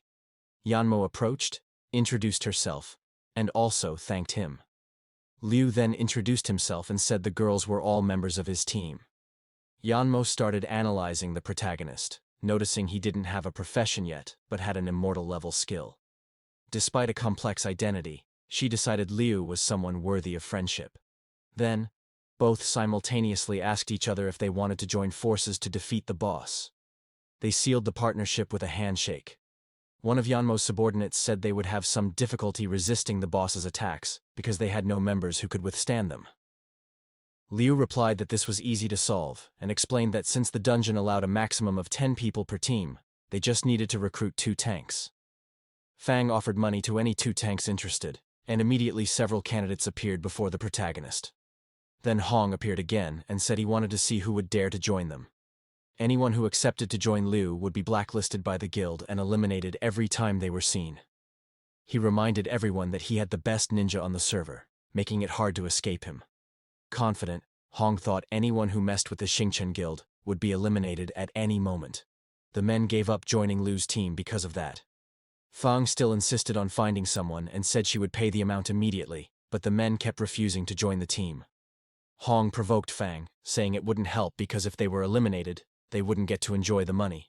Mei Zhao and Shu were also outraged and said they would make Hong pay for that by hunting him everywhere. Confident, Hong said the threat of rich people in that world was irrelevant compared to the number of members his guild had, as it would only take a little effort to end them. Liu, who didn't mind not having a tank, had already thought of something that could even break the dungeon completion record. He believed he was the strongest there, even without a class, and that he could withstand the attacks easily. The men were stunned hearing Liu and then started laughing and mocking him. Yanmo approached the protagonist, said she believed in him, and invited him to try. At that moment, Hong proposed a bet. If the protagonist's team passed the dungeon, he would kneel and salute everyone and would not let his guild members bother them. But if the team lost, the 2 sisters would have to join his guild. Irritated, Yanmo said that was impossible. Hong began mocking Yanmo, saying he claimed to trust Liu and now didn't want to accept the bet. Then, he told them to join the Xingchen guild soon, as they had the best tanks. At that moment, a tank with huge and powerful armor arrived.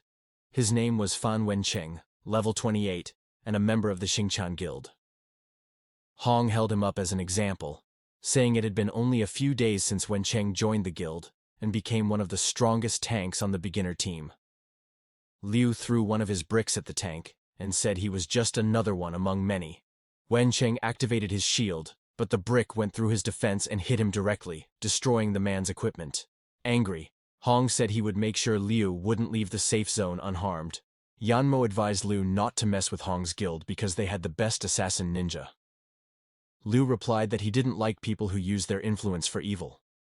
Yanmo said she wanted to accept the bet so they could clear the dungeon on their own, believing in the protagonist's power and ability to complete the dungeon. Then Yanmo turned to Hong and accepted the proposal. The man agreed and said that if he didn't fulfill it, he would be struck by lightning and die without resurrecting. Suddenly, Hong was struck by lightning, leaving others confused. Yanmo smiled slyly, as he was responsible for it. At that moment, the protagonist decided to try to break the record since Yanmo had accepted the bet. He wanted to raise his reputation there, and so they entered the boss room. Confident, Hong believed that without tanks, they wouldn't pass the dungeon, and that afterward, he would have many ways to make those sisters kneel before him. Upon entering the boss room, Yanmo says that, based on what he has observed, the boss will launch a powerful attack every 30 seconds, and if you're not a tank, you'll die within seconds. So, it's better to stay safe and have more than one tank on the team. He asks them to take turns using a life-saving skill to endure the boss's moves. Liu replies to Yanmo not to worry because when the boss attacks for the first time, his greatest skill is damage resistance. Yanmo says that our protagonist's skill is only level 4, and that he will need someone to heal him. So, he offers to heal our protagonist, since he can change class to a healer or summoner.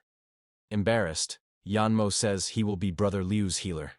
The protagonist hugs Yanmo and says that, anyway, he will be able to heal himself. But besides clearing the dungeon, he wants to break the completion time record. Once again embarrassed, Yanmo says everyone will hear what Liu says. He then summons one of his beasts and says he will send a minion to draw the boss's attention. A laugh is heard, and everyone shouts that the boss is coming. A system message appears asking if they want to watch the boss's animation. Liu decides to watch to try to find clues to defeat the boss. He accepts, and the animation starts playing. A woman appears before the boss. Xiaoqian and Kaichen were lovers, and the two, along with the old demon of the Black Mountain, were from Liaozhai. The girl, crying, calls for her beloved, but the boss holds her captive and doesn't let her go. Yanmo and Liu are very interested in the animation, but meanwhile, the girls are quite annoyed. Liu then stops the animation and says there are no more clues to see and decides to start right away. The protagonist feels completely embarrassed at that moment and thinks Zhang Xian must be suspicious and made this game inadequately. Seconds later, the boss appears surrounded by purple mist. The protagonist observes him using his vision technique and tells the others that this is just an NPC, that he has experience fighting attack bosses, and asks everyone to listen to what he says. The protagonist advances toward the boss while guiding his teammates. He uses immobilization talismans he bought from the pigman, and turns around, thinking he's generated enough hatred for the boss to come after him. The other team members start attacking from afar. Fang and Mei Zhao advance since they use swords. Yanmo also advances, using his sword technique. He asks Liu if he really doesn't need healing. The protagonist says no and asks him to check his rejuvenation skill. Liu activates a shield, and the boss hits it head-on. Yanmo and his subordinate are shocked by the level of our protagonist's rejuvenation skill. The protagonist says that's not the only skill he has, but also the sacred word. Fang comments at that moment that Liu is very strong and that they will keep doing their best work. Liu shouts for the melee attackers to spread out because the boss is about to make a big attack. And so he does, smashing the ground with full force, causing our protagonist to activate his full defense. The boss hits him and throws him far away. The attack takes 50% of Liu's life, but he quickly heals himself and says the first wave of mountain demons has passed, asking everyone to keep going. Everyone agrees. Minutes pass, and they keep attacking with all the strength they have. The sixth wave has passed, and Liu is using his bell shield skill, which he bought from the pigman. The boss prepares an attack, turns to the others, and hits them all in the back. The protagonist activates a cleric skill, and places healing shields around the other team members. The sisters think this shield managed to save them from the boss's skill, and even though the shield reduces damage by 30%, if they suffer another attack, they will all be eliminated. To save his companions, Yanmo activates a healing skill. Liu thinks that from this sixth wave on, the boss must be entering the second stage. Having seen his father complete these dungeons as a tank, while the team was completely destroyed, he believes he will have no problem with it. Yanmo says that even though Liu is strong, without a profession, he's just a strong person inside the game. But Yanmo can invoke powers outside the game's structure, and that's why he dared to make the bet. Yanmo begins to summon a powerful beast, and a giant symbol appears. Then, a beast starts to emerge from inside the circle. The sisters, seeing this, become worried about their master because if the summoning of this spiritual beast fails, it will backfire and damage the bloodline talent.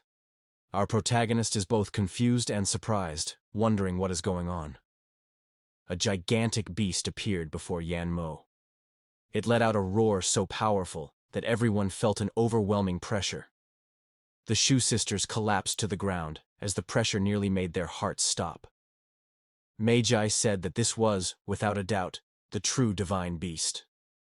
The protagonist was deeply impressed by this divine beast, Shimeji, and by Yanmo's talent for actually managing to summon it. But the beast turned toward Yanmo, analyzed him, and then descended upon him furiously, saying that it was this little boy who had summoned its first form. One of Yanmo's subordinates stepped in front of him and said he didn't know that his young master was already capable of summoning Shimeji. Yanmo replied that he had been a bit weakened, and that affected him. The sisters knelt and bowed before Shimeji, welcoming him and asking for his help. Meanwhile, on the other side of the battlefield, the fight was still going on.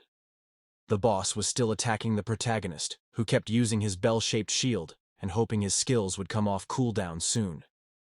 As the boss delivered a series of consecutive attacks, the protagonist realized that the second phase was very difficult, and breaking the record wouldn't be easy at all.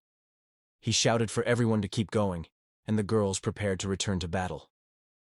Yanmo tried to calm and persuade the divine beast, saying he had prepared something for it. Shimeji asked if the boy was trying to bribe her, and then Yanmo revealed a delicious and shiny chicken drumstick. He said he had specially prepared some for Master Shimeji, and if that wasn't enough, he had made more. Shimeji couldn't resist the temptation, grabbed the drumstick, and said she would help only because Yanmo was a descendant of Emperor Fengdu. But just this once, she tossed the drumstick into her mouth and commented on how delicious it was. At that moment, the boss landed a hit on Liu, who said it hurt a lot. His HP wasn't recovering on its own, and he would need to use a potion. He then decided to show what a full-time player with no class restrictions could do, launching a powerful flame attack toward the boss. At that point, Yanmo asked Shimeji to intervene in the fight. The beast replied that there was no rush, as the enemy was merely a puppet from a game created by Jiang Xia. She added that humans were indeed weak. However, as she turned to Liu, something caught her attention. Shimeji sensed the scent of an emperor on the protagonist. She then began using her technique, and a huge golden object formed in the sky. The boss noticed the movement, looked up, and the object fell upon him, smashing him into the ground. Shimeji approached the boss and was even surprised. These puppets looked quite realistic.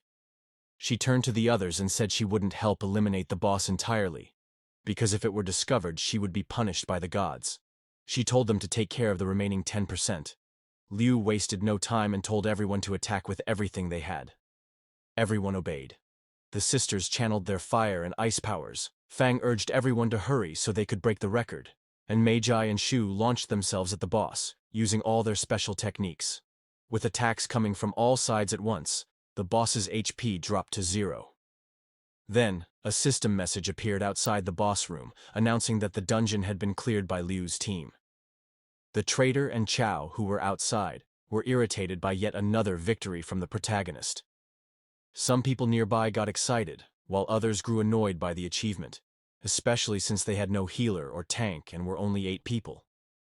Frustrated, Hong said that Liu Nian had once again ruined his plans, and added that he wouldn't let Liu escape so easily. He turned to his subordinates and ordered them to call everyone so they could eliminate the group and steal their treasures. One subordinate tried to remind Hong of the promise he had made, but in a fit of rage, Hong told the man to obey without questioning. He then drew a knife and said he was a bad person, and that one should never trust what a bad person says. Finally, he declared that the Shuangsha sisters would be his. Still inside the instance, the girls ran to hug Liu Nian. They were very happy for having completed the dungeon. At that moment, everyone received various rewards, and the protagonist wondered what that green helmet of Ning Kaichen was. According to the item info, it greatly increased defense against players below level 50, and also activated a special ability that could block a fatal blow. The protagonist thought the helmet was quite strong. The only problem was its extravagant color. Yanmo thanked Shimeji for the help and said he was very grateful. Before leaving, the beast warned him not to be so careless, and said she had noticed his great talent. Because of that, she believed they would meet again often. She then said her goodbyes and stepped into the portal.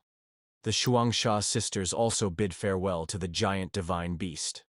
Looking at the beast walking away, Liu said he wanted to divide the items.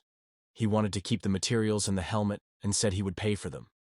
Yanmo replied that brother Liu was really strong and could have handled the boss alone. He then said the protagonist could take whatever he wanted, and the rest would be shared or drawn among the others. He believed no one there would mind. Liu's enthusiastic girlfriends quickly said they didn't care. The protagonist replied that he would do so because he needed to save his father. He then began collecting the necessary items to activate the Phoenix Sword and others. He thought to himself that he owed them all a favor, and that he would open the newbie gifts and the lottery box once he returned to the Zhuanyuan tomb. Yanmo told Liu not to hesitate to take the items, as just meeting a player like him was already the greatest reward. After a while, Fang called everyone to leave the dungeon, and so they did, following toward the portal. Back in the antechamber, people started talking about Liu and his team, and that the Xingchen Guild was gathering to come and fight for the items. The protagonist then came across Hong and some people at his side. Hong threatened the protagonist, saying that if he didn't hand over the items and rewards they got in the dungeon, he wouldn't let them leave.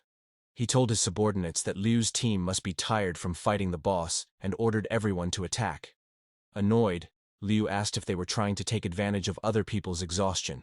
Fang said she, Chu, and Mei Zhao would hold them off and told the protagonist to run.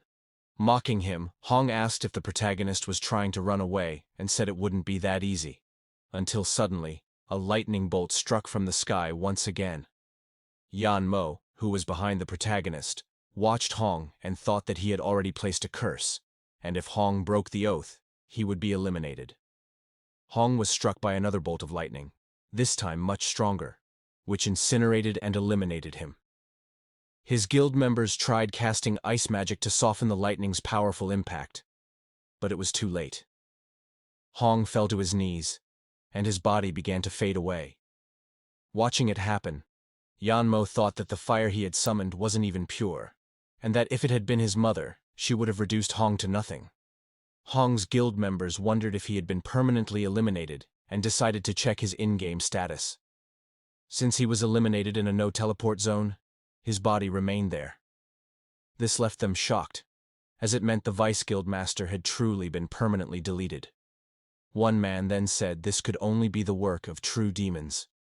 Startled, the people nearby asked what he meant by that.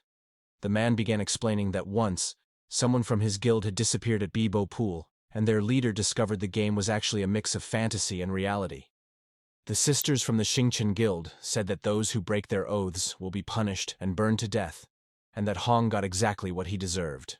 People around turned to them and started running, claiming they were conspiring with demons and that they would report it to the game's GM. The protagonist covered his face and said it looked like they now had a problem. Yanmo apologized for having caused trouble for Liu and the girls, and said he would clarify things with the god in charge of that area and accept whatever consequences may come. Liu said it wouldn't be a problem, because if the god in charge was Zhang Guifang or Neja, he would speak with them himself. Yanmo warned the protagonist not to use the gods' names in vain, saying it was disrespectful.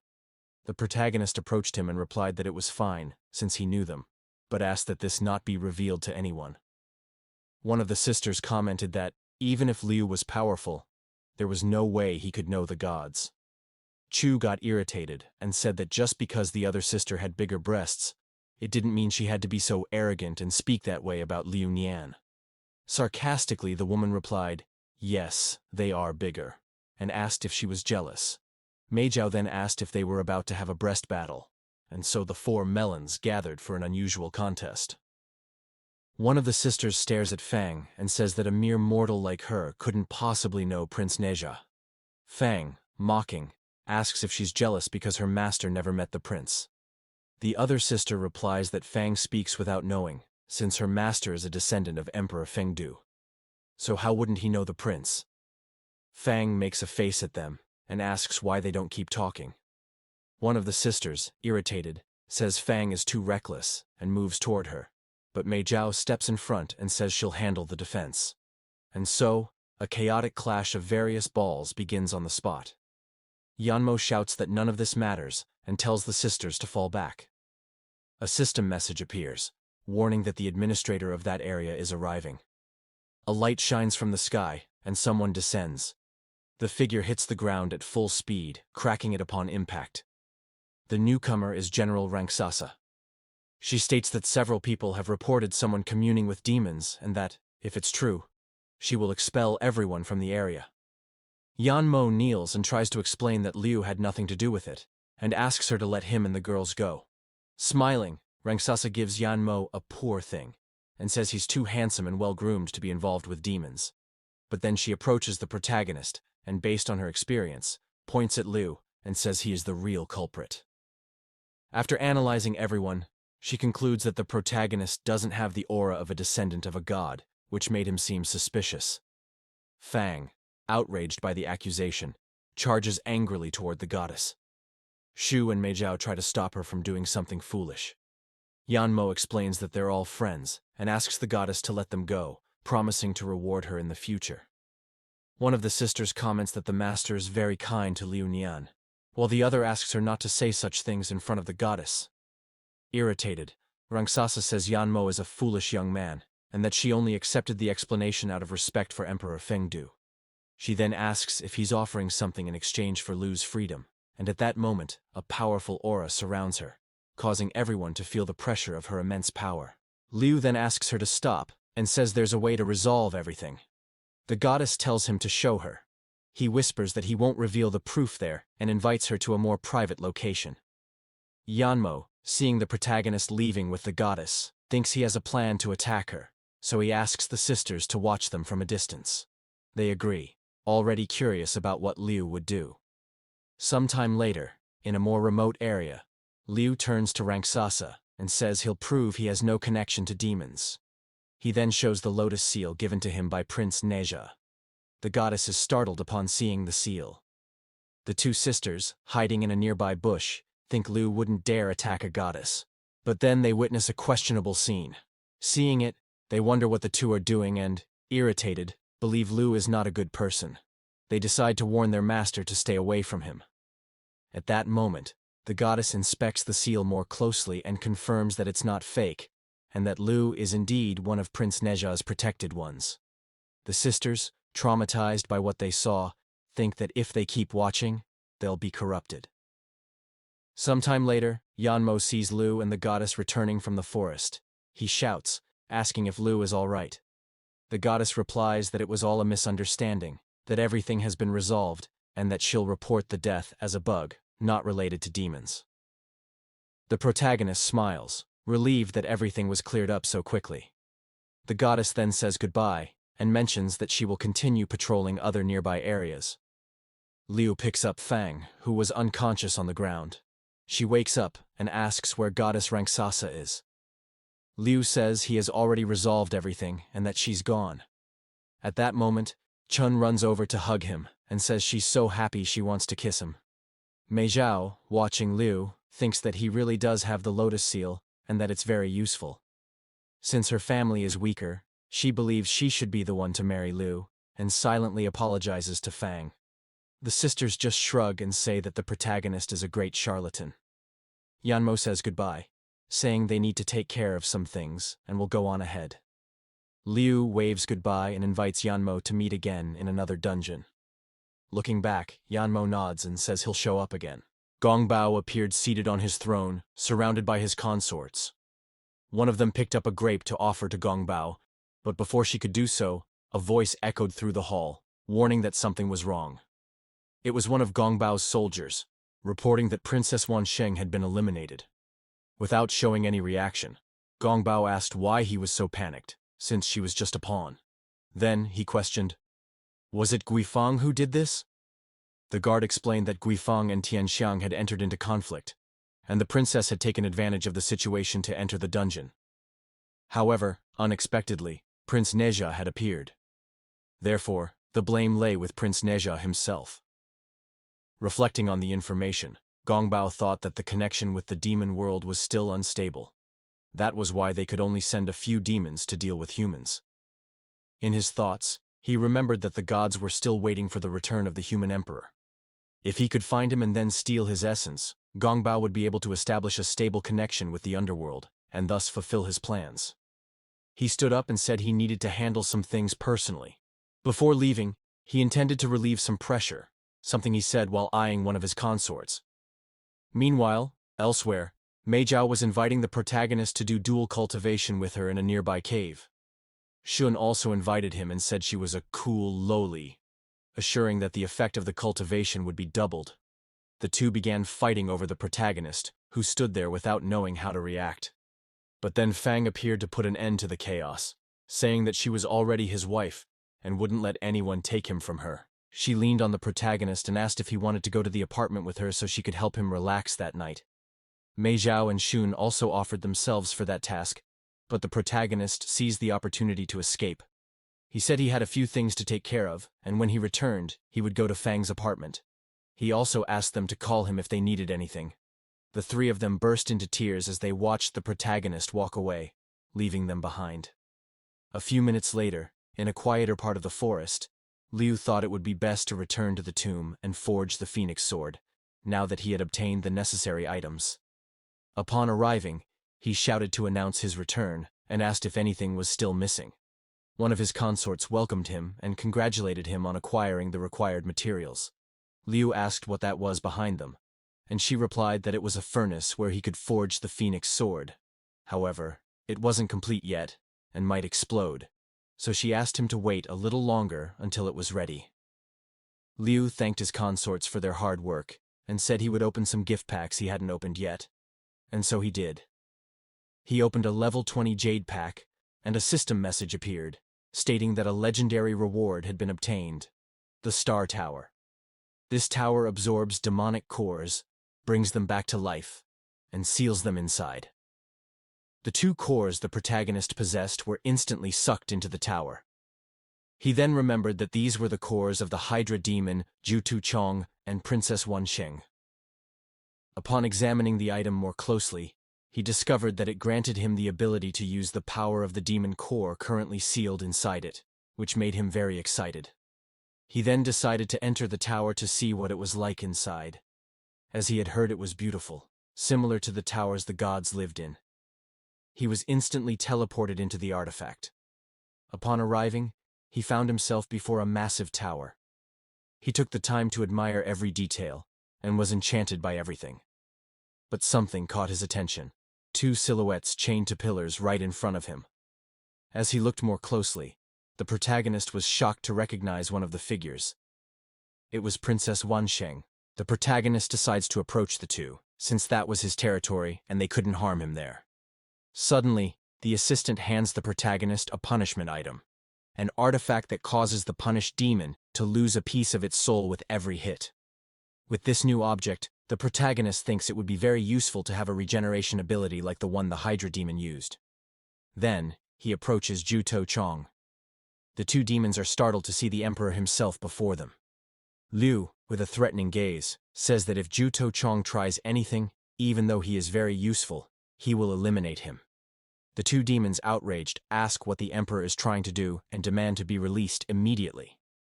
Liu grips the punishment item firmly and says he will not kill them, as they will be very useful. Then he delivers a powerful blow to the Hydra demon and says it's for his cousin.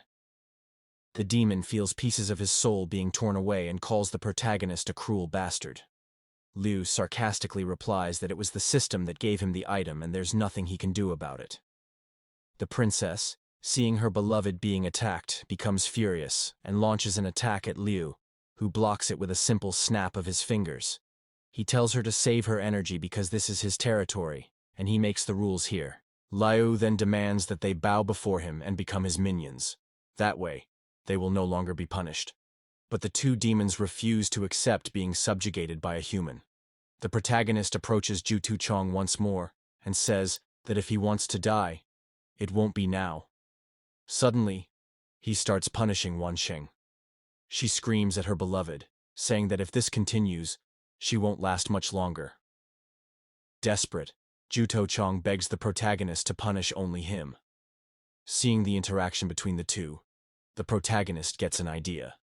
Liu says that the two killed many innocent creatures, so why won't they accept being punished? Some time passes, and the princess says she can't take it anymore.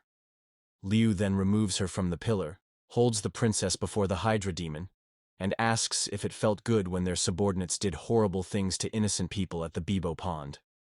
He turns to the princess and recalls that when Fang said just a few words, the princess wanted to take her to her monsters. Smiling, the protagonist says he will teach her a lesson, so she never forgets what she did to the young ones and innocent people. He then says he's going to show how the bunny jumps. The Hydra demon begs the protagonist to stop and promises to fight him. The protagonist pushes Wansheng to the ground and grabs her foot, saying he has eaten many kinds of feet before, but this will be the first time a princess eats one from a dragon. Zhu Chong shouts that the human emperor really isn't human. Looking at him, the protagonist says the demon sure knows how to get angry. Then he decides to use his grand finale and reveals his gold bar to the demons. Seeing the bar, the two think this would be the best cultivation partner to have. With the protagonist, they could become much stronger. The two realize they have lost this time and conclude that it's better to stay there and grow stronger, so they can leave that place someday. Zhu Chong asks Liu to wait and says they are willing to submit, begging him not to punish the princess anymore.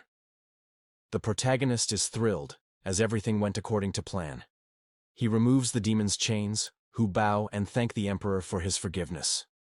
The protagonist then decides to check their devotion percentage. But something strange happens to Zhu Chong. He suddenly transforms into a girl, declaring that she will serve the king and revealing her new name, Xiaojuzi. Xiaojuzi stood up and asked her master if he wanted to try, since she was now a woman. Liu, desperate, said no. She lay down and said she was ready, and Liu asked her to stop with that. The protagonist decided to test how much submission those two had, as he planned to leave quickly after acquiring their abilities. The protagonist looked at the numbers but couldn't understand anything, as the submission level remained low. A system message appeared, stating that the princess and the Hydra were communicating and asking if Liu wanted to listen. The protagonist quickly pressed yes. The two were plotting to pretend submission until they could perform dual cultivation with Liu and gain enough power to capture the protagonist and escape. The Hydra told the princess that she needed to focus on cultivating to improve her form. Outraged, she asked her husband if he was really allowing her to perform dual cultivation with the mortal. He replied that their goal now was to survive, and once they were strong enough, they would devour the protagonist. Liu, who was hearing all of this, became furious and realized that was why the submission level hadn't increased at all. He picked up the punishment item again and punished both of them at the same time. The Hydra tried to ask the protagonist to use the other whip, saying they would help their master satisfy his vices, but the protagonist said he wasn't really into that. Liu began pacing in circles, thinking about what to do with the two, until he looked to the side and got an idea when he saw two toy horses. He grabbed some clothes and ordered them to put them on.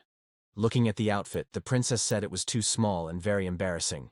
Liu told them to get dressed quickly, or else he would show them a little something. So, they put on the schoolgirl-style clothes. Liu raised one of his hands and placed a kind of collar on each of them, then led them to where the toy horses were. He had prepared a little surprise. He told them to sit, lifted both of them into the air, and positioned them so they could ride the modified wooden horses. Once seated, the protagonist made them ride non-stop, while using the punishment item and ordering them to behave. As the horse moved back and forth, a system message appeared for the Hydra, asking her to submit to the emperor. After she submitted, a burst of water exploded. Liu, checking the information, saw that the submission level had risen to 50%, and now he could choose one of the demon's abilities to use. He decided to choose the Hydra's ability to regenerate any severed head. Upon accepting, a bright light enveloped Liu's body, and a snake appeared. The snake's heads began to speak, calling themselves the second head onward, leaving the protagonist speechless, as the ability seemed to have activated in the wrong place. He then asked why 9 little heads had appeared in front of him instead of behind, as it had been with the Hydra demon. The Hydra explained that it was because the master's treasure had been tempered, becoming the most yang part of his body, and therefore the most suitable place for the 9 heads to be born. The protagonist quickly accepted his fate, and told the princess that if she didn't comply, he would make her release water. The snakes surrounded the princess at that moment, and a system message appeared saying that the princess's submission had reached 50%, allowing Liu to acquire another ability. He chose the princess's purple dragon ability and felt very satisfied with his new gains. While playing with the protagonist's snakes, the princess asks if they could do dual cultivation after these recent accomplishments. She brings one of the snakes close to her mouth, and the protagonist wonders what she is doing. The Hydra explains that those snakes can feel the same sensations as the master's great treasure. The princess continues playing with Liu's snakes, which become visibly shy from that kind of interaction. At that moment, the protagonist can barely contain himself as he watches the scene until the snakes begin to cry, thus ending the princess's teasing. Then Liu says he's leaving now, and that if they are unfaithful, he will punish them. They reply that they wouldn't dare, as they are absolutely loyal. The protagonist then says goodbye and mentions that Daji is waiting for him. The two bid farewell to their beloved master. The protagonist asks Niu where consort Yu is. Niu explains that they asked her to help him with his clothes and take him to the inner hall. A few minutes later, Liu arrives at the inner hall. He sees Daji and the other consorts sitting in front of the furnace, channeling their energies into it. Daji says the concubines have prepared everything for his return. Liu asks why they have to be like that just to forge a sword. Daji responds that forging a sword isn't an easy talent. The blacksmith must be in a state free of impurities, both in body and mind, clean inside and out. Yu tells him to place the materials and the sword inside the furnace, and so the protagonist does, putting all the materials and the sword in the center of the furnace. Liu deeply hopes that everything will work and that they'll successfully forge the sword. Daji says they now need to sit around the furnace and practice their martial arts, injecting energy and essence into the cauldron. Liu sits and focuses on circulating his energy and essence throughout his body. At that moment, he feels his body become lighter, and his breathing more stable, as if he were in sync with the concubines. Liu opens his eyes, and a bright light bursts from them. Daji tells her sisters that the Emperor's energy has been revealed and asks the 3 of them to work together. They do so, channeling even more of their energy into the cauldron. The furnace rises above them, and their energies begin to swirl around it. Daji warns that the sword and the materials have begun to merge, but at that moment, the furnace explodes. Daji tries to protect Liu, telling him to be careful. Despite the intense light from the explosion, Liu manages to open his eyes and sees the phoenix sword fully forged, revealing its true form. The 3 consorts bow, honoring the Emperor and congratulating him on his new achievement. Examining the sword more closely, he wants to see if it's truly sharp. He turns the sword to the side, and a powerful beam of light shoots from it, slicing through everything in its path. The protagonist is startled, as the strike nearly hits Niu, who was guarding the room behind the door. The consorts are amazed by the sword's power, and Daji explains that its edge is razor-sharp and cuts in every direction. Confident, the protagonist declares that any demon he encounters from now on, he'll be able to handle. Back in the game world, Daji disguised the phoenix sword as a regular in-game item, and now he could use it freely. He looked at his sword and thought it was beautiful. Meanwhile, aboard the flying cruiser of the Mianxi Firefly Guild, a man was welcoming the guild members in front of a crowd of people watching him. This man was the guild leader, and his name was Lu Guan. He told everyone that their hard work had earned the guild high-level equipment. He asked if they were still willing to give their all. A man shouted that he wouldn't give up, and others followed, yelling that they didn't want to give up either. But a young woman among them seemed a bit confused about the whole situation. Descending the stairs, Lu Guan said they all came from humble beginnings, and no one was to blame for that. He approached the young woman, called her Number 7, and asked if she was willing to work like this for the rest of her life. Giving into the pressure, she shouted that she was. Lu Guan smiled as he heard the crowd ready to cooperate. Everyone began hugging and welcoming each other to the guild. Some said they were like a family, bound by love. Lu Guan raised one of his hands to draw everyone's attention. Looking out the window, he said they were nearing the guild's headquarters. He explained that the place was filled with abundant spiritual energy, with spirit stones and springs spread all over. If they immersed themselves for just 5 minutes, they would earn double experience for 8 hours. Everyone was excited about those benefits and began dreaming of all they could achieve. However, the president asked everyone to log out of the game and hand over their devices before entering the place, and he asked for their understanding. Everyone started handing in their gear because closing the game, their only line of contact with the outside world, would prevent administrators from tracking them. A suspicious girl handed over her phone, and the man carrying the box of devices informed Lu Guan that everything had been collected. They finally arrived at what was supposedly the guild's location. One of the men announced that just behind that cave was the guild's hall, where their dreams would begin. He asked everyone to follow President Liu. One of the new members said something felt wrong. Another said it was probably motion sickness from the trip. So, they continued into the cave. Lu Guan paused for a moment, then turned to them with an evil look. At that moment, one of the men activated an iron gate behind them, trapping them inside the cave. Number 7 asked what they were doing. With a sinister grin, the man told everyone not to be afraid and just wait for death. The girl asked the president if he wasn't going to take them to the springs. Suddenly, several portals appeared around Lu Guan. A face began to emerge from one of the portals, and a true demon appeared in front of them. Lu Guan bowed before the demon and said he would learn the art of white bones as soon as possible. The demon simply nodded. Lu Guan declared that all the others would become white bones, but requested that the female players serve another purpose. The demon simply told him to hurry, as they needed to leave quickly. With a dark smile, Lu Guan said he was hungry and launched a sort of slime toward one of the girls, trapping her with his strange power. The other girl, a secret agent from the Hong Kong chamber, lay on the ground and begged President Jiang to come save her soon. Sometime later, a group of women was flying nearby. One of them, named Jiang Shui, thought about how she had tried to contact Hong Yanya, but was glad there were still traces of her around. At that moment, Jiang Shui wondered what those people were up to. Looking at the bright blue sky, the protagonist was sitting on a tree nearby, taking a break after defeating some monsters. Suddenly, he saw a bunch of roses flying overhead. He quickly stood up and wondered why those people were in such a hurry. Could it be that the world boss had reappeared nearby?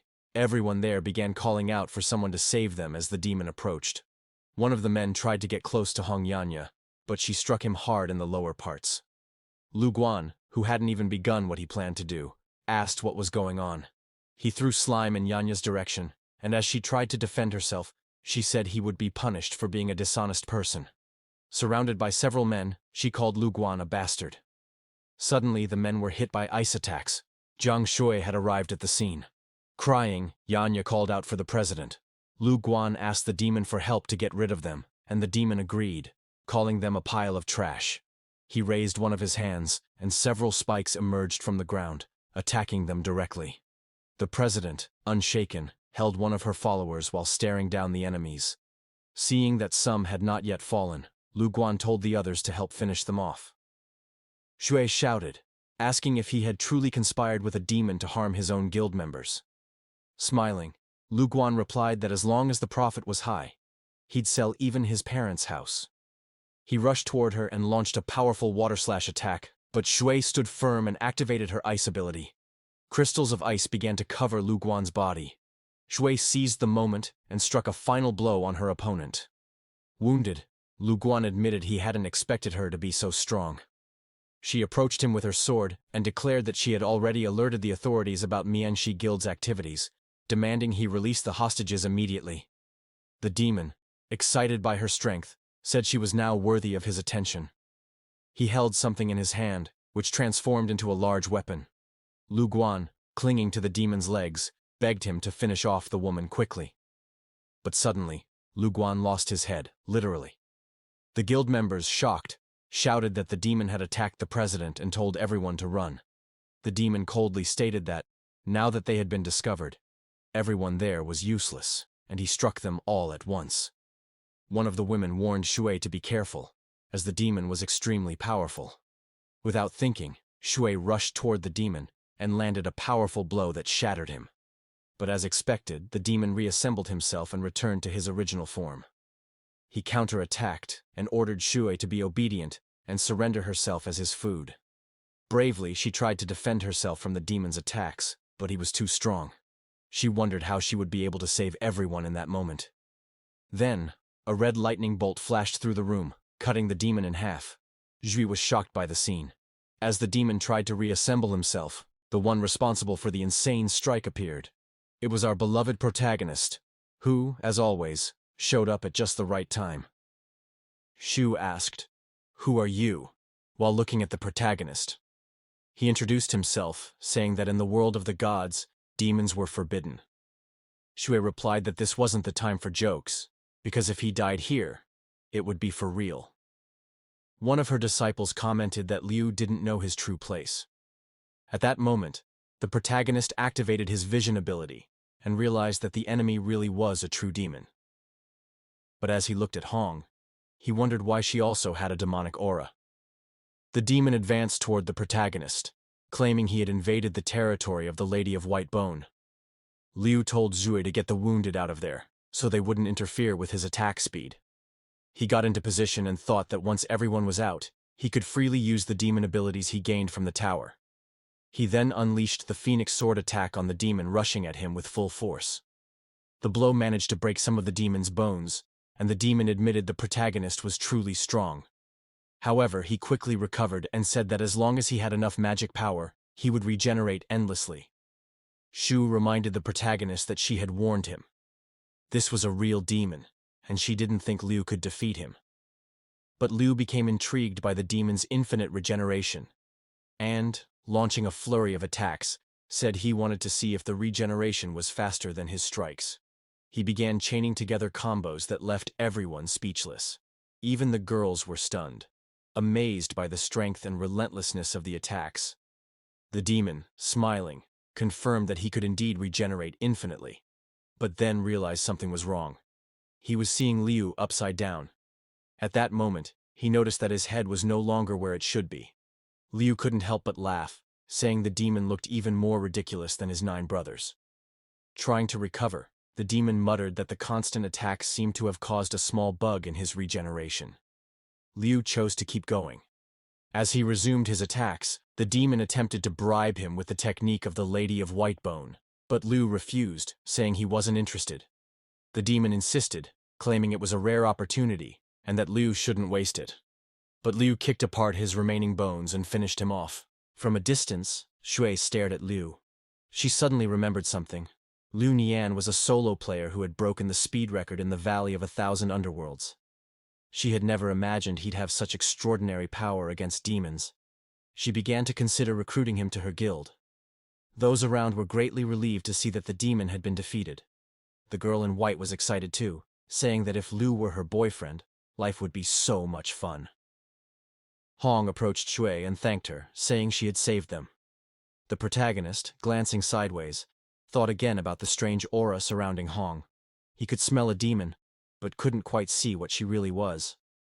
Deciding to investigate, he unexpectedly approached Hong. The girls were startled by his sudden movement. Shui drew her sword and stepped in front of Hong, asking Liu what he intended to do and if he was crazy to attack a member of her guild.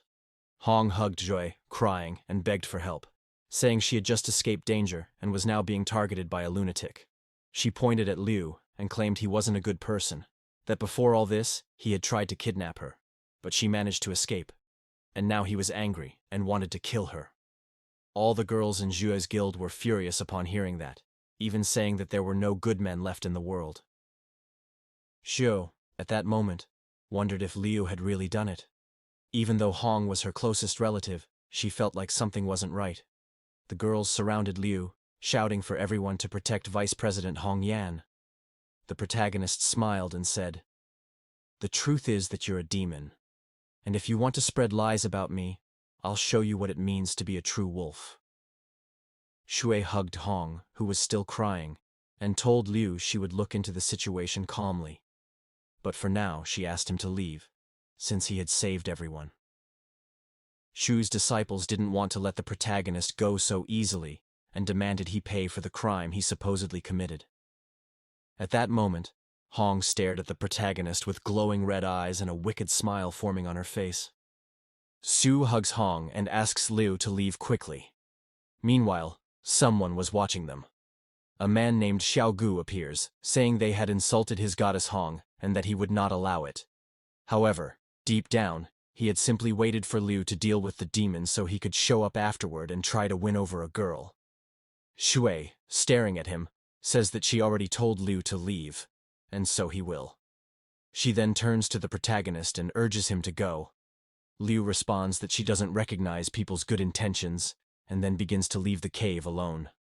A few minutes later, Shui asks who the person was that disturbed her earlier, but Hong starts laughing with a wicked smile. A red aura begins to surround her, and Shui realizes that she isn't really Hong, then asks who she is. Hong begins to transform into someone else. It was the Lady of the White Bone. She tells Shui to take a good look and see who she really is. Shui, protecting one of her disciples, is shocked to see the White Bone demon. The demon raises her hand and says that the obstacles have finally vanished. She then unleashes her bone attack and declares that after using it, she will eliminate everyone there. Several magic circles start to appear beneath everyone's feet, and some women begin to be captured. They cry out for help, but Shui, trying to defend against the bones, realizes they can't be destroyed. The demon says that Shui is strong, but no human could withstand her attacks. Thus, Shui is also captured by the bones rising from the ground. The demon then reveals that she already knew Hong was a spy, which is why she took her form, to lure them all there. Shui says she can't die there, as she hasn't met the king yet. The demon strikes at her and says she will drain Shui's life energy. Shui screams, calling out to her king. At that moment, a strike hits the bones and stops them from reaching Shui. Once again, the day is saved by Liu. He arrives confidently, asking if she called for him. Shui is surprised to see him at that moment. He turns to the demon and says she's thousands of years old and still using cheap disguise tricks. The demon replies that he really managed to get under her skin. The girl in white falls in love with the protagonist, since he saved her twice that day, and decides she'll reward him later. Everyone around starts murmuring, wondering if Liu will be able to defeat the demon. Xiaogu questions if Liu is not actually allied with the demon, but suddenly, he's struck in the face by a golden brick thrown by the protagonist, who tells him to stop talking nonsense. The girl in white shouts, encouraging Liu to defeat the demon. The demon, full of confidence, says that just because he defeated her subordinates doesn't mean he'll be able to defeat her. She promises that if he does manage it, she'll become his slave for life.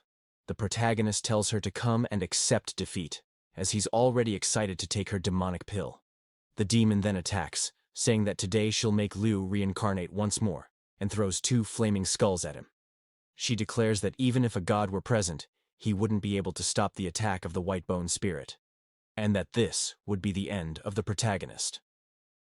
At that moment, Shu notices that Liu didn't hesitate and struck back at the demon. Already prepared for the next blow, Liu asks if they thought that last attack had shown his full strength. He then activates the ability he took from the Hydra demon, and 2 serpent heads are wiped out. Liu leaps into the air, and looking down at the demon, says he'll see her at his star tower. The demon, shocked, realizes that the protagonist was truly risking his life. He then wields the Phoenix Sword, and lands a direct strike on the demon. After defeating the White Bone demon, Liu obtained her pill and a piece of armor. He was thrilled to have acquired her pill, and thought that if he could make her submissive, he would be able to gain her image-shifting ability. The protagonist then briefly remembered what she had said about becoming his slave if he defeated her. At that moment, the sound of knees hitting the ground echoed through the cave.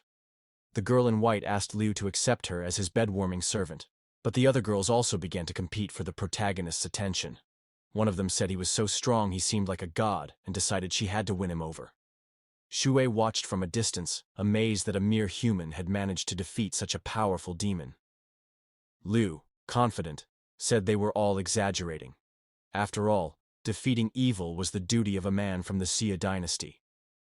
However, when he looked back, he noticed all the girls were blushing and covering their eyes. He wondered why they were all looking down.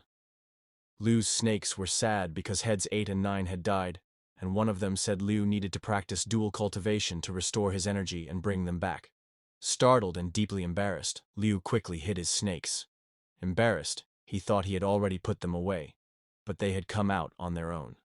Xiaogu insisted that Liu had been working with the white bone demon, and that she had only been pretending. He added that he wasn't fooled by such a trick. Xu then drew her weapon and faced the protagonist, asking Liu whether he was human or demon. Xiaogu claimed that now that the demon's aura had been dispelled, he was able to contact the GM, and that a god would arrive soon, and he believed the protagonist would be eliminated. Zue said she believed Liu was a good person but claimed he only practiced stealth martial arts. At that moment, a portal opened in the sky, and a voice shouted that Liu wasn't going anywhere. A massive spiritual form of General Rakshasa descended from the sky. As she landed, everyone except the protagonist was forced to bow due to the weight of her presence. Xiaogu said the pressure was so immense that he couldn't even lift his head, but he believed that after the general eliminated Liu, he would be hailed as the hero of the day. Looking up at her from below, he silently wished she would use her hammer to punish the protagonist. Zhue declared that it was Liu who had killed the Lady of the White Bone, and asked the general to swing her hammer for justice. The girl in white pleaded for Liu to be spared and offered to take his place if he were to be punished, and in that moment, half of her HP was drained. The general leaned on the protagonist and, smiling, said he was stirring up trouble again. Xiaogu thought that, given how many rules the protagonist must have broken, he would surely be punished, and that would make him the hero of all the ladies there. But General Rakshasa hugged the protagonist and said she was very proud that he had defeated a demon despite being just a human. She added that this was why he was under the protection of Prince Neja. Everyone present was shocked by the scene. Xiaogu claimed that the protagonist had 7 artifacts and was probably allied with demons, demanding that he be put in his place. The general simply ignored him and turned to Liu, saying that the last time he had shown her the lotus seal, she had seen what he was hiding, and now, with 7 artifacts, she wanted to examine everything again. Liu asked what she intended to do. Everyone was once again shocked by the general's behavior. Xue realized that the protagonist knew both the general and Prince Neja, and that they seemed to be close. Xiaogu, outraged, accused the general of protecting criminals and said he would report her. Rakshasa looked back at where Xiaogu stood and asked if he was looking for death, then reduced his HP by 1. At that moment, someone emerged from a portal above them, shouting for everyone to stop. It was a man wearing a radiant battle helmet. The man introduced himself as the god Erlang, Yangjian, and with him was the new dog Fufu, the successor of Xiaotian. Everyone present bowed before the god Yangjian, everyone except the protagonist, who stared at him directly. The god, looking down, stared back intensely, and asked why he hadn't shown reverence.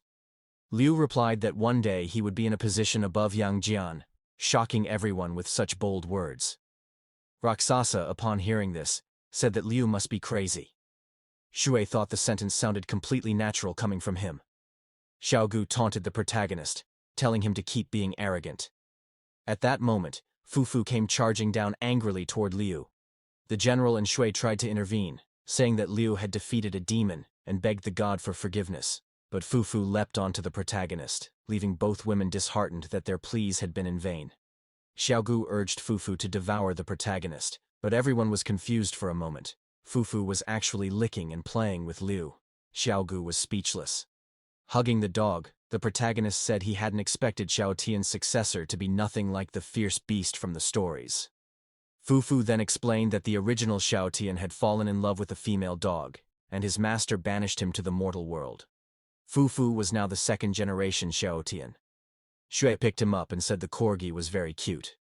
Irritated, Fufu muttered that this human dared insult him, but he soon surrendered to Xue's affection. God Erlang asked whether that person had a demonic aura. Fufu answered that he didn't sense any.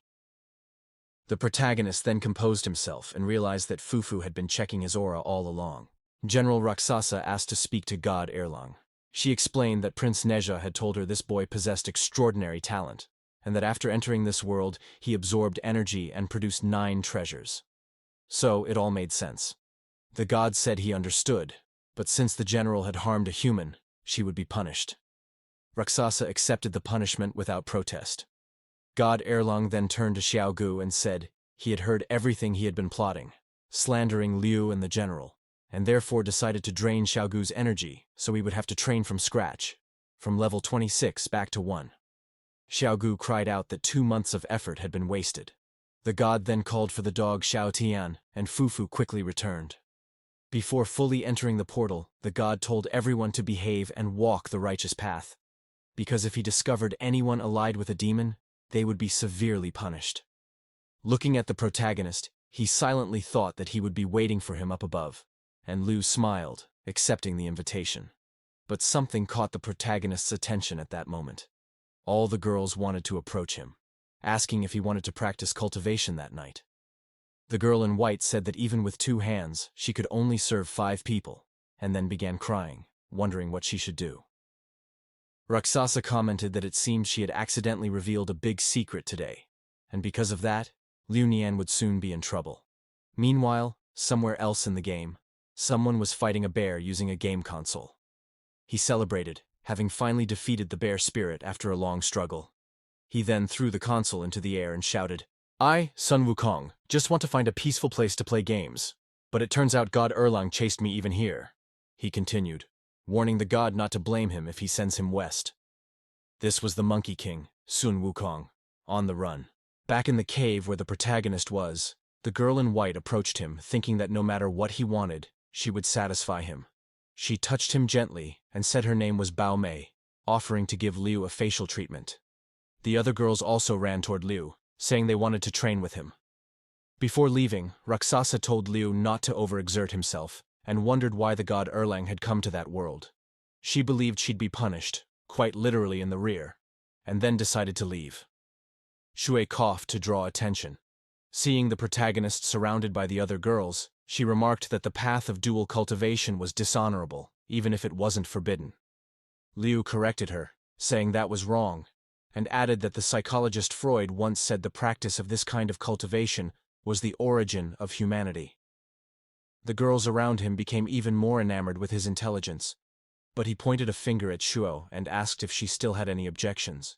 She felt strongly affected by his words, and thought that dual cultivation wasn't shameful at all. In fact, she felt as if she were breaking free from traditional restraints that very day. Coming back to her senses, she said she would never engage in such cultivation, especially not with him. He calmly replied that he never said he would do that with her anyway. Xu then thought that she only had one man in mind, the human emperor, who had appeared in her dreams. A few minutes later, they exited the cave. Xue said she needed to rescue her brothers, who had been held captive by the Lady of the White Bone and her underlings. As she left with her sword, she said she'd see the protagonist again if fate allowed. The others who stayed behind were lost and unsure of what to do next, now without a place to stay. They asked the protagonist what they should do. Liu thought about how these people had been deceived by that guild, and now had nowhere to go. So he decided to establish a new guild and assigned Fang the task of selecting them. Liu then told everyone to look for Fang Kier in the VIP village, as she would relocate them, all except one man with the surname Xiao and level 1. That man became furious with the protagonist once again. Meanwhile, the others were very grateful for Liu's kindness, as they would be sent to the VIP village. But Bao Mei felt sad, imagining that Fang, being a rich girl from a noble family, would surely become the protagonist's first wife. Still, she decided not to give up. After all, there would be days in the month when Fang would be uncomfortable, and that would be Bao Mei's chance to take care of Liu. They all said goodbye to Liu, leaving him behind in the cave. Just then, his phone started ringing. It was the lady from the Baohua Tower. When he answered, she said she had news about Liu's father and asked him to meet her at the tower. The protagonist thought that now, with actual survival skills, he finally had a chance to save his father. A few hours later, the protagonist entered Baohua Tower. He asked where his father was, But as he stepped through a curtain, he was met with something unexpected. The lady from the tower told him to hurry and take a bath. As she approached him, she said that nothing in Baohua Tower came for free. The protagonist asked how much money she wanted. She replied that she already had plenty of money. What she wanted was him. She then asked him to assist her with dual cultivation. Meanwhile, on the 5th level of that game world, the god Arlong was speeding through the trees, shouting about a damned monkey who couldn't stay still. Even after achieving the status of a Buddha, something many people longed for, that damned monkey simply didn't care. Sun Wukong had fled from the Eastern teachings, and the god Arlong, Yang Jian, had been tasked with capturing him. At that moment, Fufu alerted that he had caught Sun Wukong's scent and said he was in the forest ahead. Irritated and with his eyes blazing, the god said he had finally found him. Fufu asked to be the first to fight and descended toward the dense forest. However, the god told the dog to step back. Summoning his weapon, the god Arlang told Fufu that he wouldn't be able to withstand even one round of combat against Sun Wukong and urged him to be more careful with his life. Fufu became sad as his master dove at full speed into the forest. Upon reaching the ground, he found the Monkey King already prepared to fight. Sun Wukong, also irritated, said he had done so much in the name of Buddha, so why couldn't he just rest and enjoy a little fun now? The god Arlang replied that self-worth could only be found through work and that he would become a useless monkey if he continued like this. He added that the position of Buddha was not something one could simply abandon. The god then ordered Sun Wukong to return immediately with him to heaven to be punished, and reaffirmed the punishment by saying he would destroy all the poor monkey's devices. Overcome by a surge of fury, Sun Wukong decided to attack. The two clashed head-on, and a great explosion of power erupted around them. Sun Wukong declared that anyone could do this job, and asked what was so great about being the Jade Emperor. The god replied that Sun Wukong was insulting the Jade Emperor and still defying the laws of heaven, only increasing his sin. The god Arlang stepped back for a moment, then activated the third eye on his forehead. A powerful beam of light shot toward Sun Wukong, who used his staff to rise high into the sky and escape the attack. He shrank the staff once more and declared that he would show god Arlang his true abilities as a battle Buddha. He descended rapidly to the forest floor and struck the ground hard with his staff, causing the entire area around him to crack from the impact. Meanwhile, the protagonist was practicing dual cultivation with Miss Qing. His 7 serpents appeared at that moment. Qing became excited because everything she had heard was true. Those 7 serpents were perfect for dual cultivation. The protagonist commented that news from the Baohua Tower always spread fast, and as soon as he arrived, the serpents were already aware of it. Miss Qing, playfully interacting with the serpents, said that the Qingshu clan was skilled in dual cultivation and affirmed that they would be able to advance together. The serpents grew excited, thanked her for the meal, and promised not to fail. A bright light emerged in the place. The protagonist felt as if he were swimming through clear waters and said that with this new form, he could practice more than 300 times. His other forms also felt great doing so and said they would give their dear little sister a massage.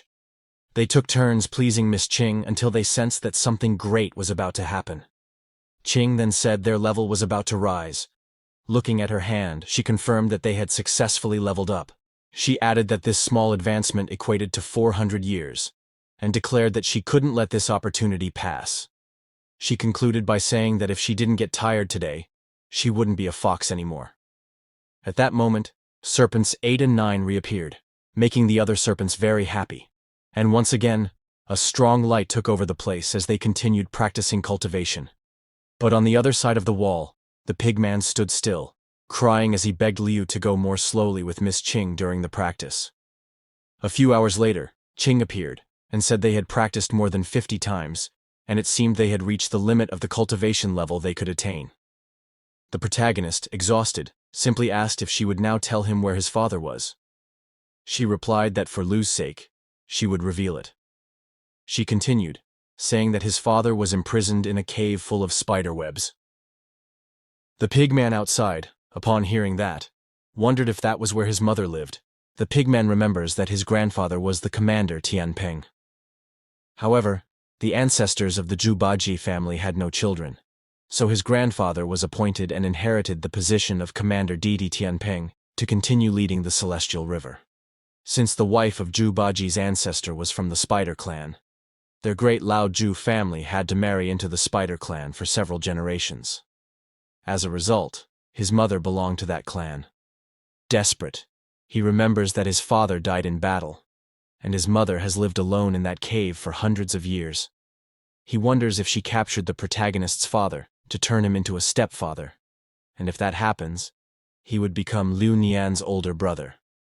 The little pig jumps at the feet of the protagonist, who was just leaving the tower. Liu asks what Baji is doing there, and crying, he calls him dear brother. Confused, the protagonist pushes him away and asks since when they were brothers. Flying, Baji says it's unfair for a younger brother to hit the older one. Liu says he doesn't have time to talk and asks if Baji has something new to show him. Baji asks if Liu wants to buy gear to fight their mother, but suddenly a scream is heard nearby. The protagonist says it's a demon and calls Baji to investigate. Baji replies that he heard Liu eliminated the Lady of the White Bone and adds that now Liu is addicted to demon hunting. Liu runs off excitedly while the pigman begs him to wait for his older brother. Meanwhile, around a nearby corner, a small man has a tigress tied up. He says she can scream all she wants because that only excites him more. He grabs the fabric wrapped around her and rips it off. Excited, the man declares he'll make her happy today. Desperate, the tigress tries to escape but ends up hitting her head against a wall, just as Liu arrives, demanding the man stop. The man turns around and asks how a mere man and a pig dare interfere. Baji grabs Liu's clothes and says that, even if the protagonist wants to run around exterminating demons, there are things he doesn't understand and should try talking first. The protagonist, at that moment, is just thinking about getting a few more pills. Baji then asks the little demon if he recognizes the nine-toothed rake weapon. The man says he recognizes Baji, and that their fathers were friends back when they destroyed Shang. Baji moves closer to the protagonist, and whispers that they're on the same side and could report the situation. But in truth, the little demon thinks the opposite. Their parents were bitter enemies. He worries that if he gets reported, his father will find out he's been intimidating people, and that will cause serious trouble. Trying to defuse the situation, the little demon claims they're on the same side, but suddenly he leaps toward Baji, shouting that he'll eliminate the pigman first, then the human. However, he is taken by surprise when the protagonist unleashes the venomous purple dragon attack, instantly defeating the little demon. Before vanishing, the demon begs his father for revenge. Annoyed, Liu tells Baji that following rules is fine, if there's someone strong enough to protect you. Otherwise, it's better to eliminate everyone before they react. Baji comments that the little demon probably entered without being registered, which is why the protagonist could eliminate him without issue. Reflecting on it, Baji realizes the rumors about the protagonist's power are true. Liu then says he's seen many gods sending their descendants into this world as NPCs, and asks if Baji owns any territory. Baji replies that only official gods have territory, and he is merely a divine servant, which is the equivalent of a temp worker, or a security guard in the human world. He shows a sort of map that indicates the positions of official gods and servants. The protagonist then understands the hierarchy, but asks what the tigress has to do with the whole story. Baji asks what the protagonist thinks about taking her home to care for her.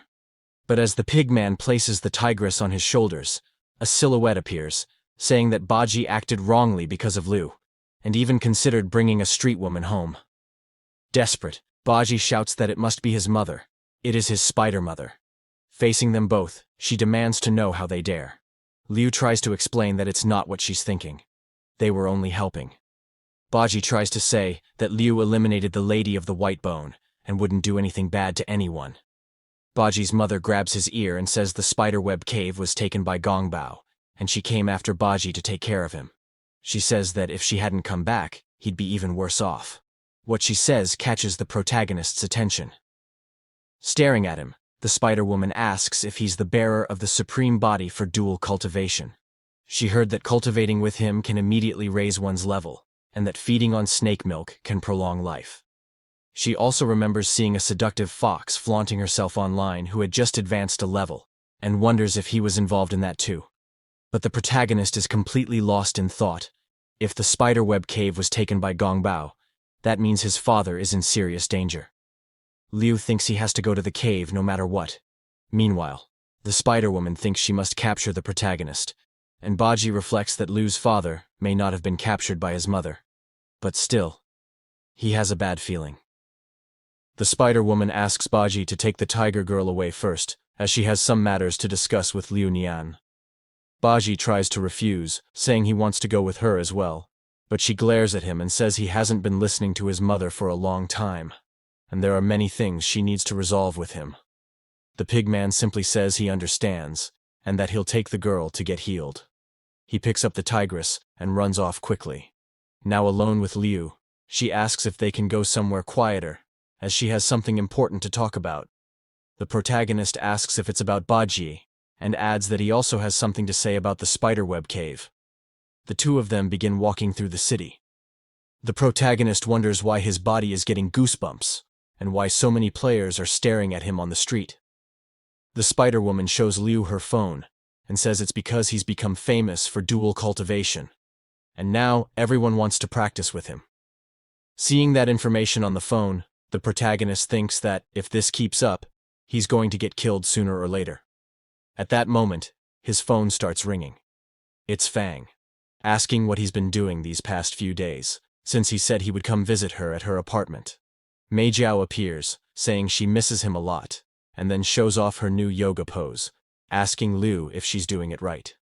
But Fang interrupts Mei Jiao, saying that several people came looking for her these past days, claiming Liu sent them. Fang wants to know if that's true or not. Liu apologizes and says he forgot to tell her. After the incident with the guilds, he thought it would be better to create his own. He explains that he saved those players from the White Bone Lady, and suggests she choose the ones with the most potential to join the guild. Shu appears and says she was thrilled to hear about the protagonist's accomplishments. She asks if he got hurt and tells him to come back soon so she can give him a massage with essential oils. Fang interrupts her too, saying that Liu is her husband and that he can only have a concubine if she agrees. If she catches him cheating, he's finished. Then she ends the call, leaving the protagonist completely confused.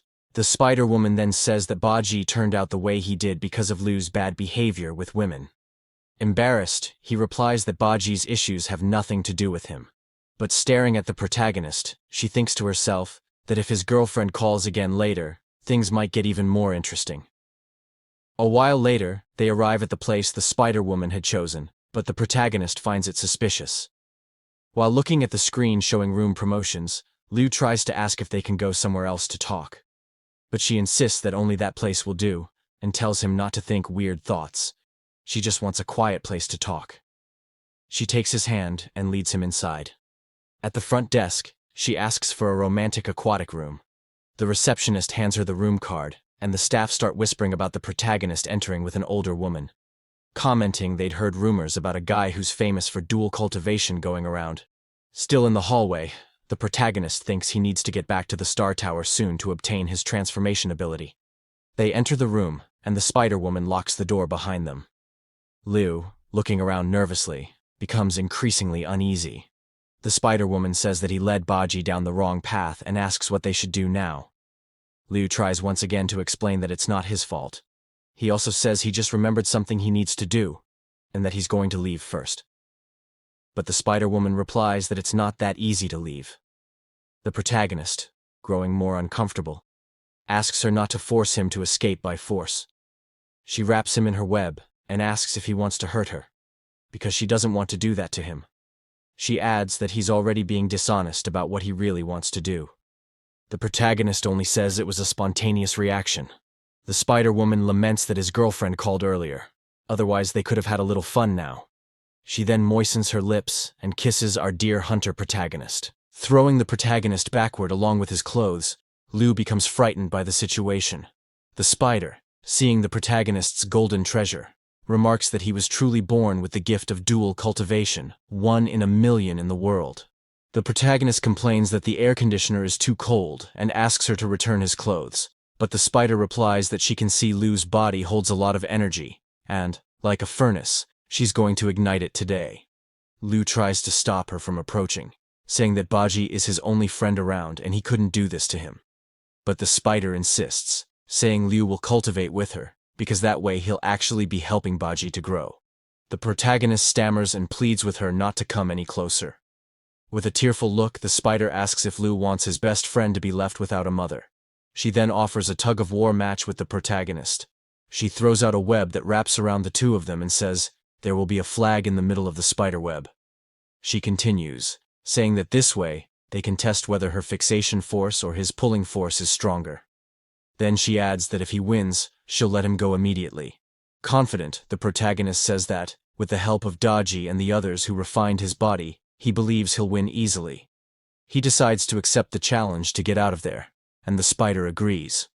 Liu asks her to begin, and she starts counting down. As they begin to pull the web with all their strength, Liu initially takes the lead, and the spider starts to look worried. She uses all the strength of her shell to pull on the protagonist's golden treasure. Suddenly, the shell speaks, saying that Liu has been tricked, and jumps toward him. Liu wonders if this was really supposed to be a tug-of-war. The spider then says it's time to begin the dual cultivation practice. Desperate, the protagonist thinks the pulling force made it impossible to dodge. The shell quickly closes around Liu's treasure. With a trembling voice, Liu asks how she could lie to him. The spider responds that now that the shell is closed, he just needs to follow her. At that moment, somewhere nearby, Zhang Guifeng is rushing by, saying that during a night patrol, someone had passed through and encouraged people to do those things with others. He then enters the room and is shocked to see the protagonist there. He quickly leaves, slamming the door, saying he entered the wrong room. Standing in the hallway, Guifeng comments that even after so many years, the king still likes beautiful women, and that one looked like a widow. He lights a cigarette and thinks that the king has really been quite playful. He decides to report this to Master Wen and suggests they arrange a meeting with the king. At the same time, the spider and Liu had sensed Guifeng's presence. She stands up and says she's no longer interested, and that they can practice another day. Liu feels immensely relieved for having escaped the situation. Sometime later, Liu had already left the room. He wonders whether or not he actually did something with the spider. He believes that what happened doesn't count as a full act. Looking toward a ravine, Liu hears a voice singing. It was a small boy playing a string instrument and singing loudly. The boy approaches Liu and says he possesses the 4 swords of Zhuxian, as well as the formations. He asks if the protagonist is interested. Observing the child, the protagonist realizes he is a level 43 Taoist priest, but also that he's a little liar. He decides to simply ignore him and move on. In the boy's thoughts, he confirms that this false information is just a cover to hide his real identity. A few seconds later, Liu walks past him without stopping. The boy insists that the protagonist check out the formations, saying he only needs 100 million. Liu refuses again. The boy keeps trying to persuade him, but it's all in vain. Watching from a distance, the boy says that this man is Di Xin and that his calculations were correct. He goes on, saying that he feels his life's mission is to intercept and conceal the heavenly secrets. He also remembers his past, when 2 gods conspired against him, so he would be destroyed and captured. When he was imprisoned in the Zixiao Palace, he ended up becoming a demon and awakening into the demonic world. But before that could fully happen, his soul escaped from his demonized body and became free. Because of that, his body lost some power, becoming smaller and causing him to fall into the realm of fairies. Still, he says that even though his body shrank, he remains a Taoist, and he intends to regain his original form. Activating one of his techniques, the boy turns to the protagonist and calls him Emperor Xin, saying he will help him protect his true identity. Even the gods will struggle to uncover his secrets. Then he casts a spell from behind the protagonist. Upon being hit, Liu feels like he's floating, but all he really wants is to continue on his path. At that moment, Liu is transported to the kingdom of the spider web cave. Watching from a distance, he notices there's a demon on that mountain and that it's probably where the cave is located. The protagonist thinks that even though he now has more lives, it wouldn't be good to die repeatedly due to the enormous power difference. He decides it's better to capture a small demon outside the cave and explore the situation inside later. A few moments later, Liu observes a small demon saying that the king ordered him to patrol the mountain. The demon continues, saying that if he sees the beauty again, he should return quickly to the cave and present her to the king. Annoyed by the small demon singing around, Liu says to himself that he'll shut him up later. The protagonist then remembers that, after eliminating that small demon, he acquired the immortal binding rope. He grabs the rope and throws it toward the small demon, who is startled by the sudden attack. A few seconds later, the little demon identifies himself as Xiao Xianfeng, the confidant of the hundred-eyed demon king. Liu jumps from the tree to the ground and asks if the hundred-eyed king is not doing well. Xianfeng replies that Liu is very bold to say that, because if the king heard it, he would surely skin him alive. The protagonist then looks at the small demon with red eyes and says that, as the king's confidant, he must have harmed many people. Liu wonders how he should punish him. The small demon tries to argue that he didn't harm anyone. The protagonist says that if the demon answers his questions obediently, he will let him go. He then asks what the strengths and hobbies of the hundred-eyed king are. Xianfeng says that the king is a level 45 max-rank demon, highly skilled in poison use. In addition, he has hundreds of eyes on his chest that can release a deadly golden light. He concludes by saying that the king likes lilies. Confused, the protagonist asks about the lilies, and the demon explains that it means the king is actually a woman who likes being with other women. The protagonist immediately thinks that if the hundred-eyed king is a woman, then she should go to the Star Tower. He then asks the demon where the person they captured is. The demon says that the women were kept in the cave for the king's entertainment, but the men. The protagonist interrupts him, staring seriously at the demon and demanding he quickly say what happened to the men. The demon continues, saying that the men were brought by someone very important. The protagonist asks who that person is, and the demon replies that, besides the hundred-eyed king, no one else knows the identity of that person. The protagonist then eliminates the demon and says that in his next life, he should remember to be a good demon. He then stops and thinks about what he should do. He believes he wouldn't be able to withstand the attacks of the hundred-eyed king and tries to think of a way out of the situation. Pacing back and forth, he considers reporting it to the game administrators, but suspects that some of them might be followers of Gongbao. Suddenly, Liu has an idea. He takes the soul orb of the demon he killed and decides that, since the hundred-eyed king is very powerful, he should tame the white bone lady and use her shape-shifting ability to try to infiltrate the spider web cave. He takes the Star Tower and activates the white bone lady's pill, entering the tower. Upon arriving, he is welcomed by the two demonesses who live there. He asks the girls where the white bone lady is.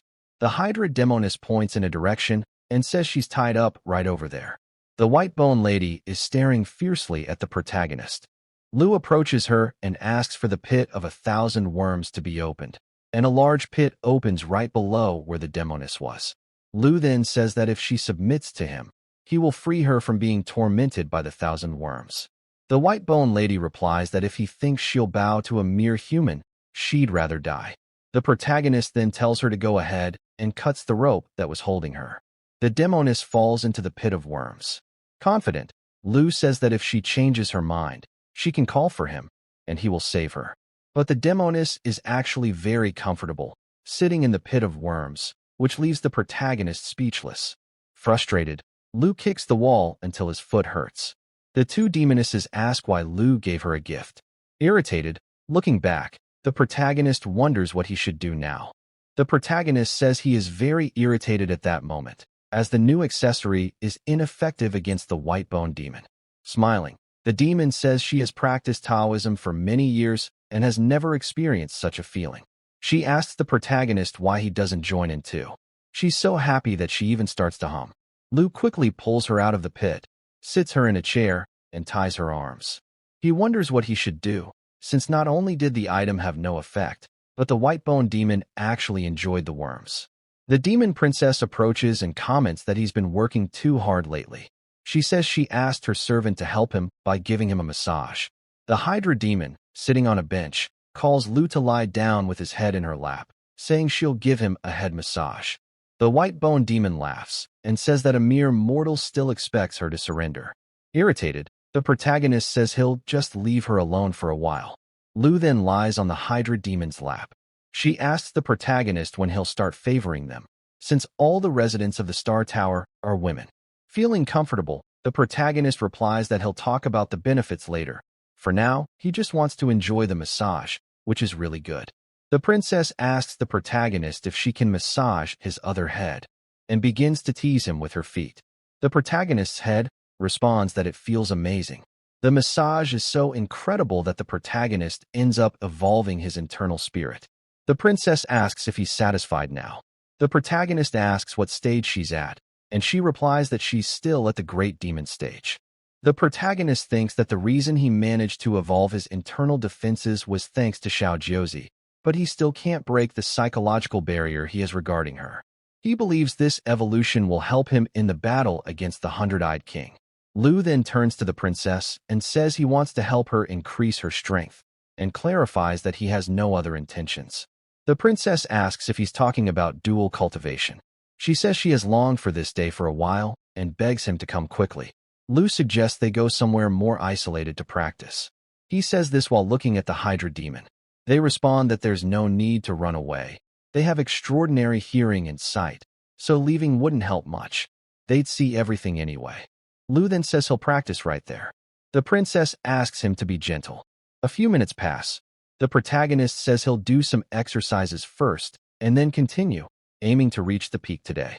The Hydra demon is impressed and wonders if that would count as progress. She grabs the protagonist's shoulder and says she wants to practice too. Awkwardly, the protagonist says he's not at full capacity at the moment, and if Xiao Jiuzi joins, he won't be able to help both of them advance.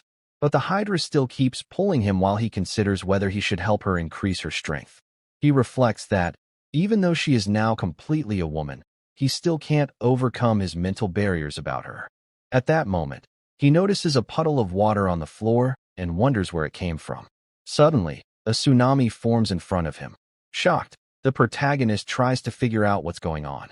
The white bone lady is now completely out of control, shouting that she wants to join in too. Liu asks Princess Wansheng and Xiao Jiuzi to cast spells to suppress the physiological tsunami, while he tries to approach the white bone lady. And so, the protagonist moves toward the demon, protected by his two servants. The demon screams in fury, demanding to take part in everything. The girls urge the protagonist to go quickly and stop the white bone lady's rampage.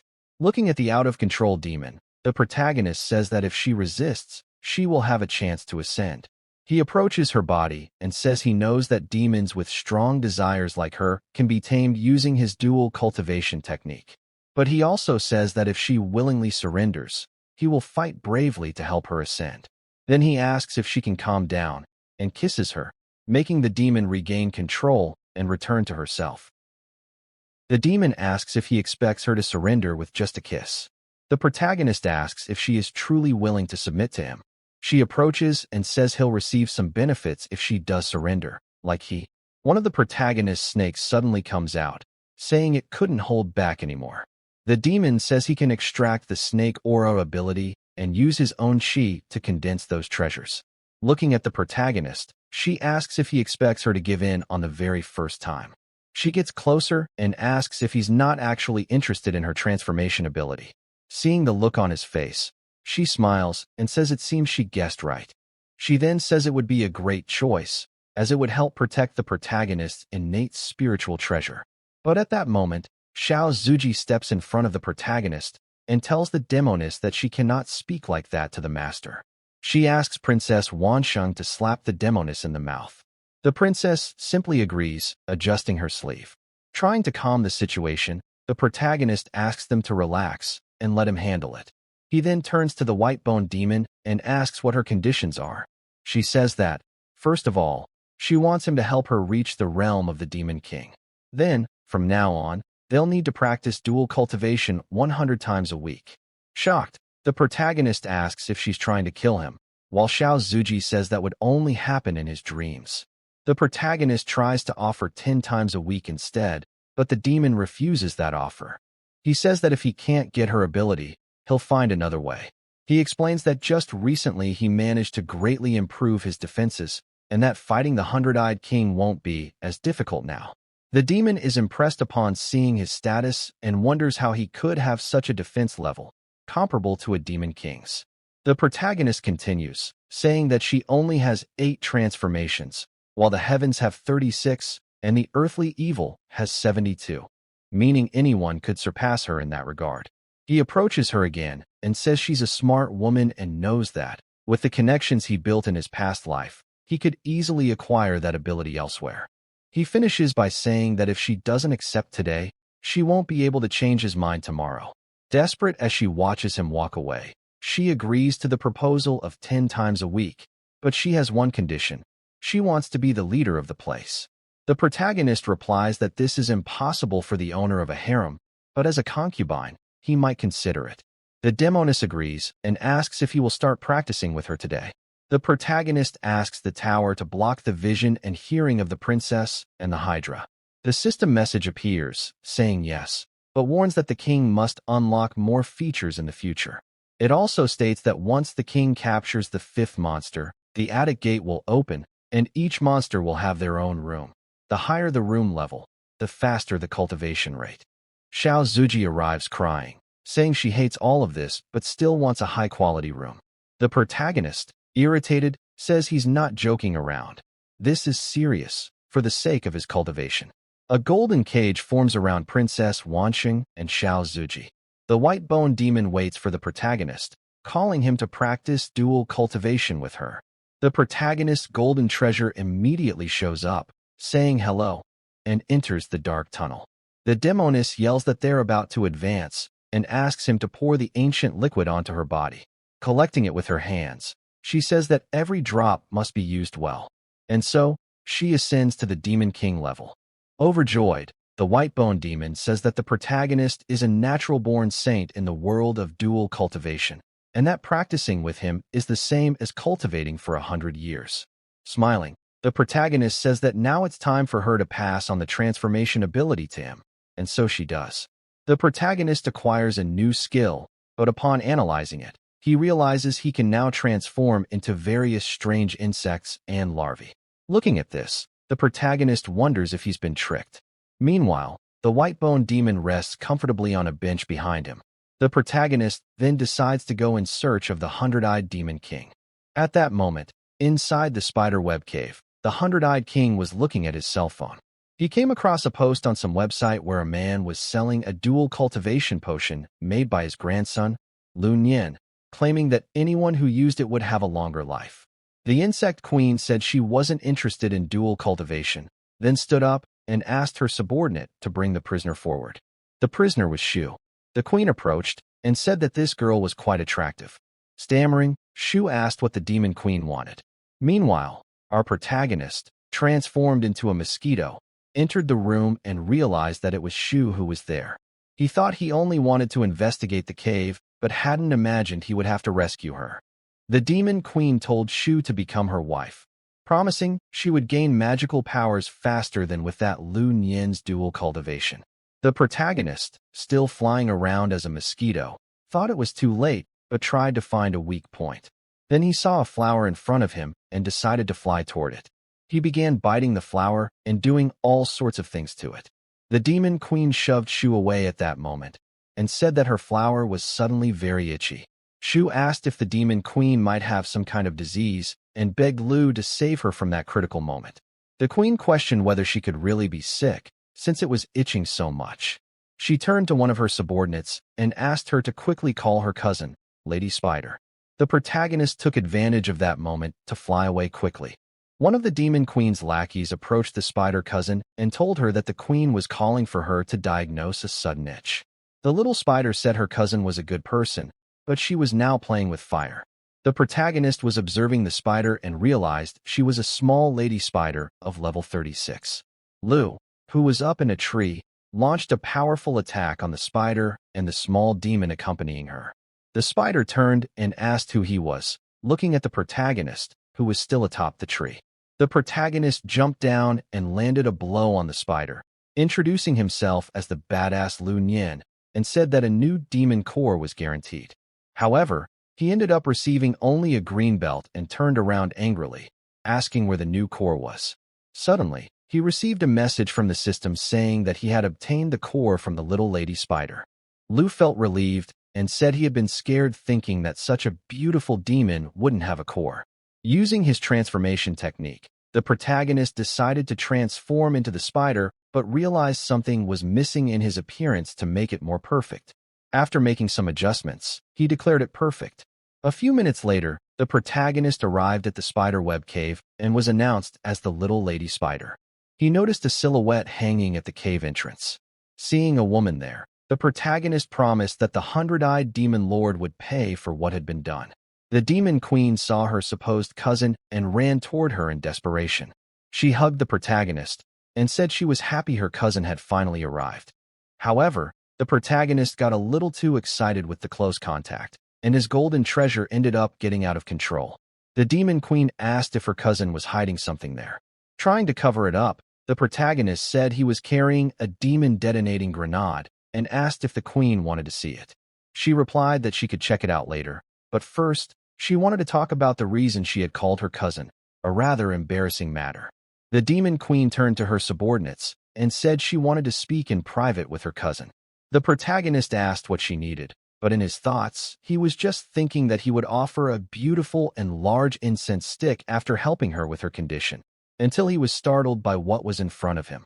The demon queen was showing her flower and asking the protagonist to hurry and help cure her. With a sweet look, the queen insists that her supposed cousin help her with that again. The protagonist asks if he could eat the flower raw, without even washing it. The demon queen asks what's wrong with her cousin today. Staring at the protagonist, the queen begins to suspect something. She approaches and asks if he might not be her real cousin.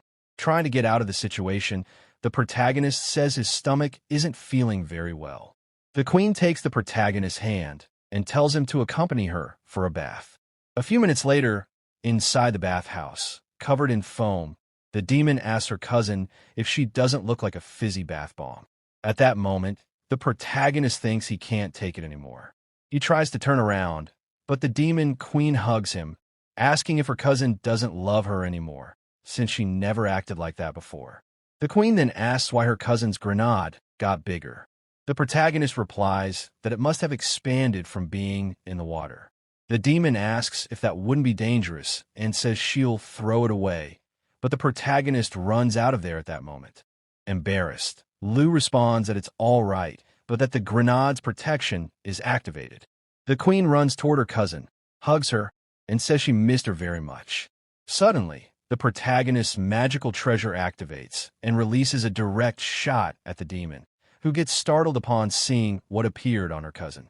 The queen stands up and says her purity mark has disappeared, then asks if her cousin is actually a man.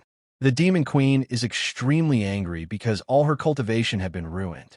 The protagonist reveals his disguise and says he didn't want to do this. Upon seeing the real protagonist there, the demon queen says she'll finish him off and tries to land a blow on Liu, who quickly dodges. He says she has already caused too many problems for humanity and that today she'll be defeated. The demon replies that this is a joke and that even though she lost part of her cultivation, a mere mortal like him could never defeat her. At that moment, the two enter a frenzied battle. The demon queen activates one of her skills, the 100-leg strike, but Liu quickly activates his serpents to defend against the attacks, leaving the demon confused and frozen before the protagonist. Outraged, the queen says it's impossible for a mere human to survive that attack. Still with a nosebleed, the protagonist asks if she really thinks she can kill him. The demon begins to channel her power. Her body becomes completely engulfed in magic, and her 100 eyes are activated. She says she wants to see if Liu can withstand her ultimate move. Then, she launches several beams of energy from her eyes toward Liu. He quickly shrinks and transforms into a mosquito once again. Liu asks his other heads to protect him from the fatal attacks, and they agree firmly. Together, they charge toward the demon queen, who continues to attack everything around her. A huge explosion erupts in the room. Confused, the queen wonders where her body is gone, but the protagonist, now above her, strikes her with a powerful blow using his phoenix sword, completely destroying any remaining chance for the King of 100 Eyes. Looking at the demon, the protagonist says it was easy because he already knew all of her moves. He raises his sword and declares that after this final blow, the king of 100 eyes will be finished for good. But then a voice is heard, asking him to stop. A person appears through a portal and explains that this demon is the guardian of the gate of Ativus, and asks if the protagonist could allow them to take her back there. Consumed by hatred, the protagonist apologizes and, with flaming eyes, says that every demon who falls into his hands must die. And so, he delivers one final blow to the demon. The person in the portal says that it seems Liu hasn't seen enough yet, and doesn't really understand how the rules work. Holding the Demon Queen's core, the protagonist asks what kind of idiotic rules these are, wondering how just because she's a servant of some god, she can go around doing whatever she wants. The woman replies that celestial beings have their own ways of handling things, and even the Monkey King, Sun Wukong, abides by the celestial laws. She twists her body and says that a mere mortal is trying to interfere in heavenly affairs. Liu draws his sword, prepares for battle, and tells the woman that in a society governed by law, everyone is equal. Observing the protagonist, the woman asks if he is Liu Nian, the one protected by Prince Neza, and then says it seems the prince gave him something that allows him to eliminate demons. The smiling protagonist begins to say they are, but the woman interrupts, asking if he dares to claim they are family. She prepares to attack Liu and says she'll apologize to the prince later for it. Seeing Liu defend himself, the woman comments that it's just a low-level spell and decides to eliminate the protagonist. However, when she strikes Liu's shield, she cannot break it with her trident. She asks how his defense can be so strong, enough to withstand even her celestial thunder attack. The protagonist says that his older brother, Neza, gave him many treasures. The woman remarks that the prince must value him greatly, but as a mere mortal who dares challenge a celestial, he deserves death. Liu then kicks her in the lower region and says she forced him to do it. At that moment, the woman feels paralyzed, as if her flower had been shattered and its petals falling away.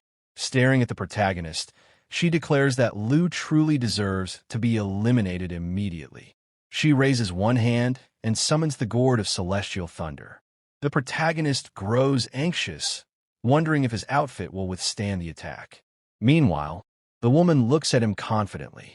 She opens the gourd, allowing the lightning to shoot toward Liu. But just then, another woman appears, asking the winged woman to stop. A lotus-shaped shield forms around Liu, catching the attention of the woman who is attacking him. This newcomer is Xiangu, an early-stage immortal. Xiangu asks Lei Nyangzi if she could let the young mortal go. Nyangzi promptly agrees and says that man will likely become their enemy in the future, but hopes he'll have more sense and not cause further trouble. Flying swiftly toward the portal she came from, Nyangzi looks back at the protagonist and says she will remember him. At that moment, an idea pops into the protagonist's mind. He clings to Xiangu, thanking her for saving him, and starts to shower her with exaggerated compliments, but she only asks him to stand up. Xiangu says that Celestials still don't understand human nature, and that Lei Nyangzi is arrogant to her very core. The protagonist replies that it's all right, because he too will become an immortal in the future, and confidently states that when the time comes, he will correct the atmosphere of the celestial realm.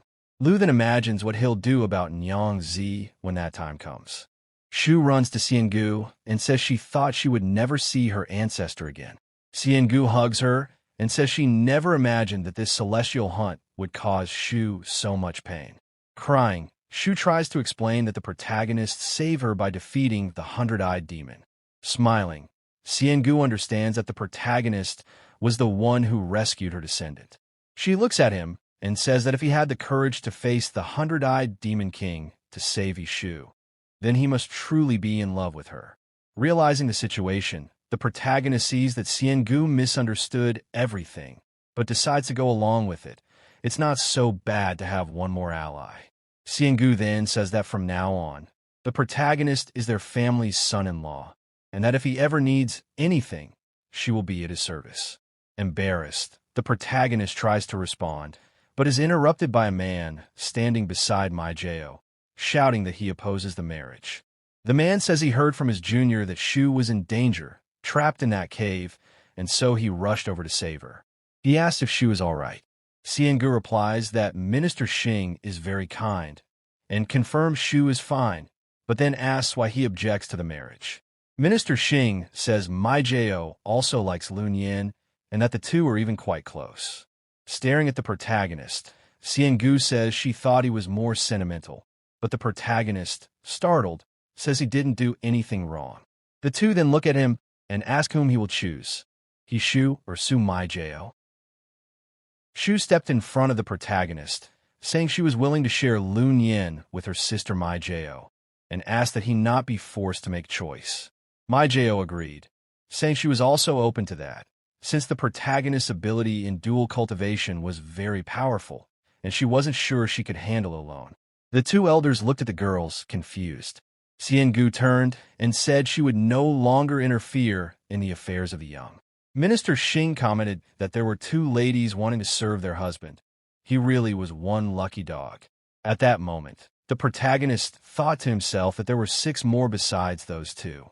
Xiangu warned that even if Liu was skilled in dual cultivation, he should practice it with moderation to avoid causing conflict between the women. The protagonist bowed and thanked her for the advice.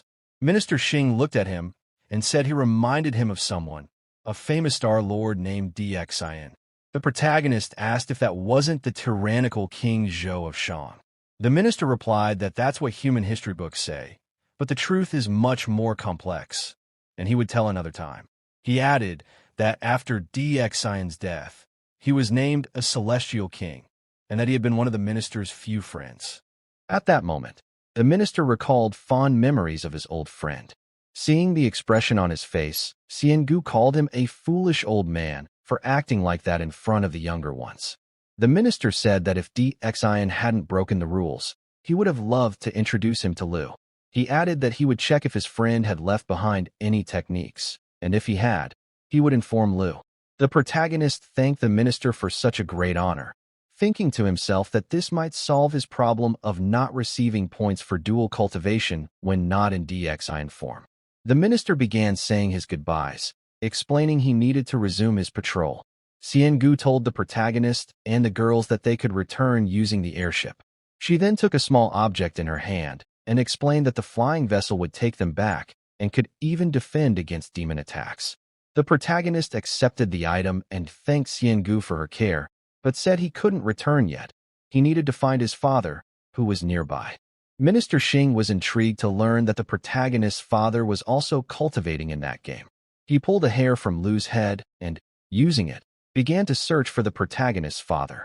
Liu asked how his father was doing, and the minister said Liu's father had escaped and was currently on the 3rd floor, safe, with no demons nearby.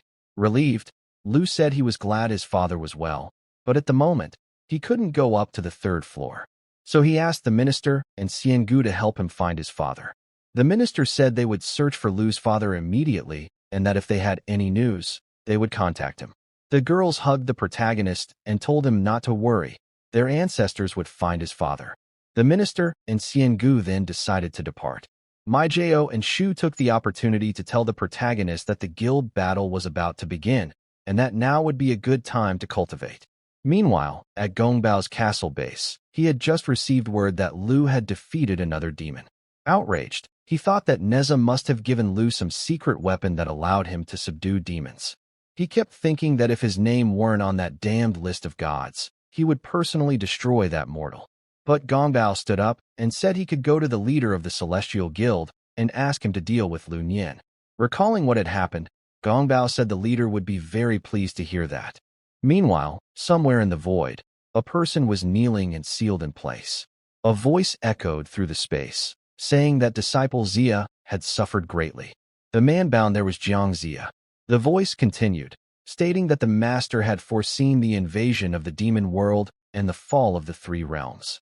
Therefore, it demanded that Jiang Zia play the game and investigate which of the gods were conspiring with the demons. Jiang Zia asked if the traitor wasn't Gongbao, and why the master hadn't suppressed him. The voice replied that Gongbao was just bait, and that the real conspirator was at the top of the fairy realm. Zhang Zia questioned whether a traitor could really exist in such a high realm, and the voice confirmed it, explaining that the fact the traitor hadn't been discovered yet meant he was in a realm close to that of a sage.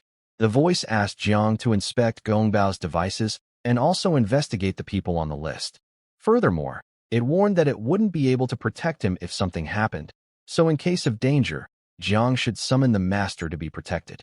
With a serious expression, Zhang Zia replied that he would follow the orders, but said he had something to report to the master.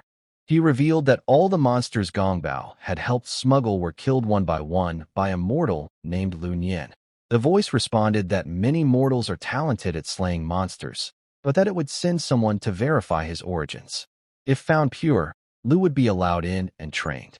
At that moment, a small pouch containing a red stone began to emit a golden glow. Gongbao realized that Zhang Zia was speaking with the original celestial lord. Meanwhile, in the pavilion hall of the Star Sect, the wife of the guild president, Liu Nian, was berating her husband, Hong Jin. She called him useless and asked what kind of technique he had practiced to become a eunuch. She shouted that her life was very hard, and that if she had followed him, she would be a widow. The man replied that once he reached level 100, he would surely be able to restore his lower parts, and then his wife could do whatever she pleased. Stepping on him further, Liu Nian asked when exactly that would happen. Gongbao arrived at that moment, saying it would be in just 1 week. The couple looked at the door, confused. He introduced himself as Gongbao, a poor man. The two looked at him with excitement, and Hong Jin recognized him as one of the game's administrators. Liu Nian quickly composed herself and said she was happy to meet Lord Gongbao, while her husband wondered if Gongbao was checking out his wife. A little irritated, Gongbao replied that a poor man didn't like women. Hong Jin grew excited and said that was to be expected. After all, a Taoist priest was noble and virtuous, not to be compared with mere mortals. However, when Liu Nian turned to leave, Gongbao asked her to stay. She became excited, thinking he had fallen for her charm despite being a noble Taoist. Completely irritated, Gongbao thought that once the business was finished, the two of them would be sacrificed to the great demon. He then turned to the guild president and asked him to kneel, as he had a request. Hong Jin thought to himself how the gods always came asking for help while making mortals kneel. Meanwhile, Liu Nian asked if Gongbao wanted to perform dual cultivation with her, but Gongbao had enough and, emanating a powerful aura, said that was enough. Gongbao explained that he needed help to deal with someone. The president asked who it was, and he replied, Liu Nian. Irritated, the president asked if it was that damned Liu Nian born with a sacred dual cultivation body. Gongbao confirmed it. Hong Jin said he had been searching for him for a long time, to avenge the death of his brother. Liu Nian then asked Gongbao if Liu Nian was an enemy. Gongbao told the president not to worry, as he had a magical weapon to take care of it. He then showed a strange set of false teeth with extremely sharp fangs, and asked Liu Nian to use the magical item to try to confiscate Liu Nian's dual cultivation tools. He began to leave the room, saying that this was the only way to stop Liu Nian. As he entered the portal, he guaranteed that if it worked, Hong would evolve to level 100 within a week. The president held the item with a disappointed look, but thought that at least it was just with her mouth. He turned to his wife and said she would only be allowed to use her mouth, and Liu Nian replied that she understood. Sometime later, Liu returned to the VIP area where Fong was. Before he could say anything, she already raised her phone, irritated, and asked if he had been eating out. She threatened him, saying that if he didn't feed her every day, he would no longer be allowed to go out. Frightened, Liu realized at that moment that he was being exposed. A few minutes later, Fong and the protagonist were already inside her room. Fong, feeling sad, said she knew he had the gift of dual cultivation and that she couldn't monopolize him, but she began to cry, admitting that it was hard for her to accept. Liu hugged her and apologized, but she told him not to. Still, if he was going to do that with other people, she asked that at least he not involve his heart. Frustrated, she then asked if he was really going to go through with it, and he confirmed that he was. Fong sat on the bed and asked if he had missed her after all that time apart. Liu looked into her eyes and said he had thought about her the entire time. He seized the moment and kissed her shell. Fong blushed, but Liu asked her not to be embarrassed. Then he used his skills to give her a deadly spinning kiss. which made Fong feel the moment deeply, and her shell began to emit a brilliant light. Liu then said he'd get straight to the point, putting his rocket in motion to take Fong on a stellar journey. Sitting on the rocket, Fong said that with this sacred treasure, she felt she'd reach the immortal realm very soon. Some time had passed, and Fong was sleeping peacefully. Liu was washing his face, saying that the next day they should get ready and try to organize the guild. Meanwhile, somewhere in a dark corner, Xiaogu was sending messages about the protagonist. Angry, he said that Liu Nian deserved to die and that all those women should have been his. Using a photoshopped image of Liu with Prince Neza, Xiaogu decided to manipulate the opinions of the game's online community to attack Liu Nian. The next morning, Fong told Liu that she had asked people interested in joining the guild to show up there in the morning, and then asked if the protagonist had already chosen a name for the guild. Liu replied that she could choose any name she wanted. Fong then suggested the name Mortal Immortal Cultivation.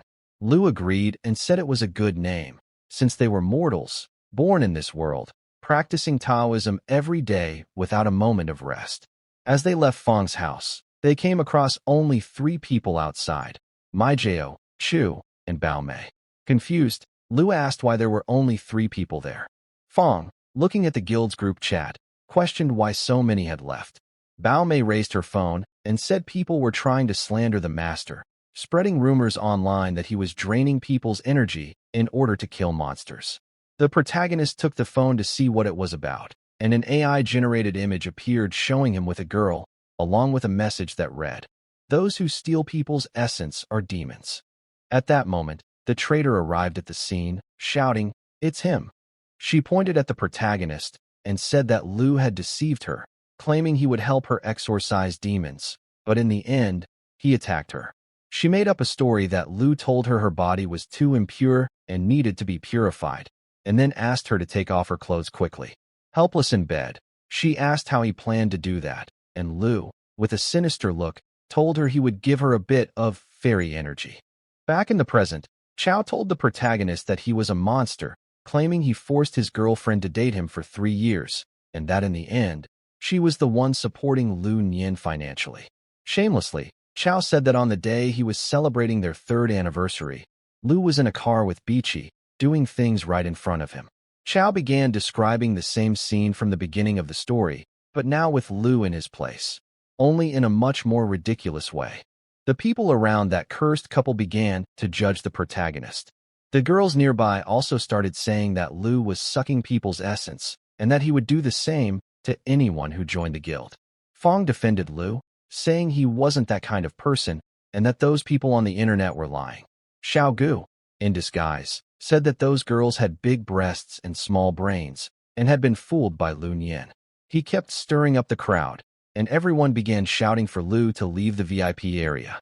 Completely out of his mind, Liu told Bichi and Jin Chao that they really deserved an Oscar for that performance. Bichi told Liu that it was a safe zone and asked if he really wanted to try anything. Chao added that, either way, Liu wouldn't be staying there anymore, and that if he didn't have 6 members, he wouldn't be able to form a guild, and would be crushed by the larger one.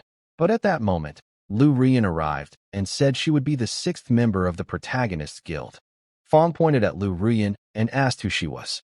Confused, Liu said he didn't know. Liu Rian replied that they didn't know each other and that Liu Nian definitely didn't have a secret marriage, and that she wasn't his wife. Fong stared at the protagonist with fiery eyes, while he just stood there with a blank expression. Liu Rian then said she was just a small fling of his, but suddenly pretended to feel unwell, startling everyone around her. She claimed she'd been suffering from morning sickness, but that it had nothing to do with Liu Nian. Upon hearing this, Liu, Fong, and everyone nearby were left speechless. The crowd went wild, shouting that Liu had abandoned his pregnant wife to marry a rich woman. Completely furious, Fong asked if she was carrying his child. Once again, Liu insisted that he didn't know this woman. Maijao and Shu said they didn't believe Liu could be that kind of person. Fong then drew a sword, pointed it at Liu Ruyan, and said that she also believed in Liu, and asked if Ruyan was trying to compete for him right there. Liu Ruyan decided to take off her hat, and said she was going to tell Miss Fong everything. She sat on a nearby wall, and began saying she didn't know Liu Nian, but that they had just put on a little show for everyone. She continued, saying that even if everyone saw it with their own eyes, maybe it wasn't true, just like many rumors on the internet. She asked everyone if they had forgotten all the times Liu Nian had saved their lives. But it was okay if they didn't want to join the guild and chose to believe the rumors. A woman then asked why that post had so many likes and comments, and if it could be fake. Rian replied that most internet users are irrational. As long as there's a slight disturbance, some people will immediately criticize him with words and other things. Looking at Bichi, she said that since Liu Nian was born with a sacred body and dual cultivation, he couldn't be such a vulgar fan. She then concluded by saying that if Liu Nian was willing, she would be his concubine. Chao, irritated, said that everyone knew Liu Nian was an innate dual cultivator when he entered the game. Bichi, also annoyed, said Liu Nian was a scoundrel and had been playing with her for 3 years. Rian stared at them and asked if that was really the case. Then, she showed a video of the two talking badly about Liu to everyone around. Rian said those were recordings from the security cameras of the Manhwa Tower. She stated that it was clear Bichi didn't like her ex-boyfriend and had abandoned him. After saying this, she asked why Bichi was accusing Liu Nian of pretending to be a mage to scam money and dual cultivation. She then said that several people there could prove otherwise. Some began to say they indeed remembered Bichi and Jin Shao mocking Liu Nian, calling him poor. They also recalled Bichi saying Liu was her useless ex-boyfriend. Upon hearing this, the cursed couple became completely nervous and unsure of what to do. They started running away, and Chao said that, anyway, Liu wasn't a good person. Bichi shouted for Liu to wait a little longer because she wasn't done with him yet. People started to disperse, and Xiaogu tried to get everyone's attention by asking about Liu Nian sucking the essence from others. He began circling the protagonist, who recognized him immediately. Xiaogu said that since Liu had threatened him, he would expose everything, and the protagonist couldn't do anything to him there. Someone then arrived, saying that Liu Nian belonged to the third Prince Neza, who had proven that Liu Nian's acupuncture points were different from those of ordinary people, and that practicing dual cultivation with him only brought benefits. Xiaogu said he was completely shocked to realize there was no way to harm the protagonist. Then the spider lady arrived, saying she had heard rumors that people were gathering there to cause trouble and spread gossip, and she had been ordered to investigate. Xiaogu decided to run away as fast as possible, but the spider lady asked where he thought he was going and shot webs to capture him. Looking directly at Xiaogu, she said that since he had reported her and ruined her plans, she would make him regret it later when he was in the detention center. She then turned to Liu and said that the sewage at her house was broken, asking when he would help fix it. The protagonist, embarrassed, asked if her house's sewage was decent. Fong, confused, asked if Liu could also fix sewers.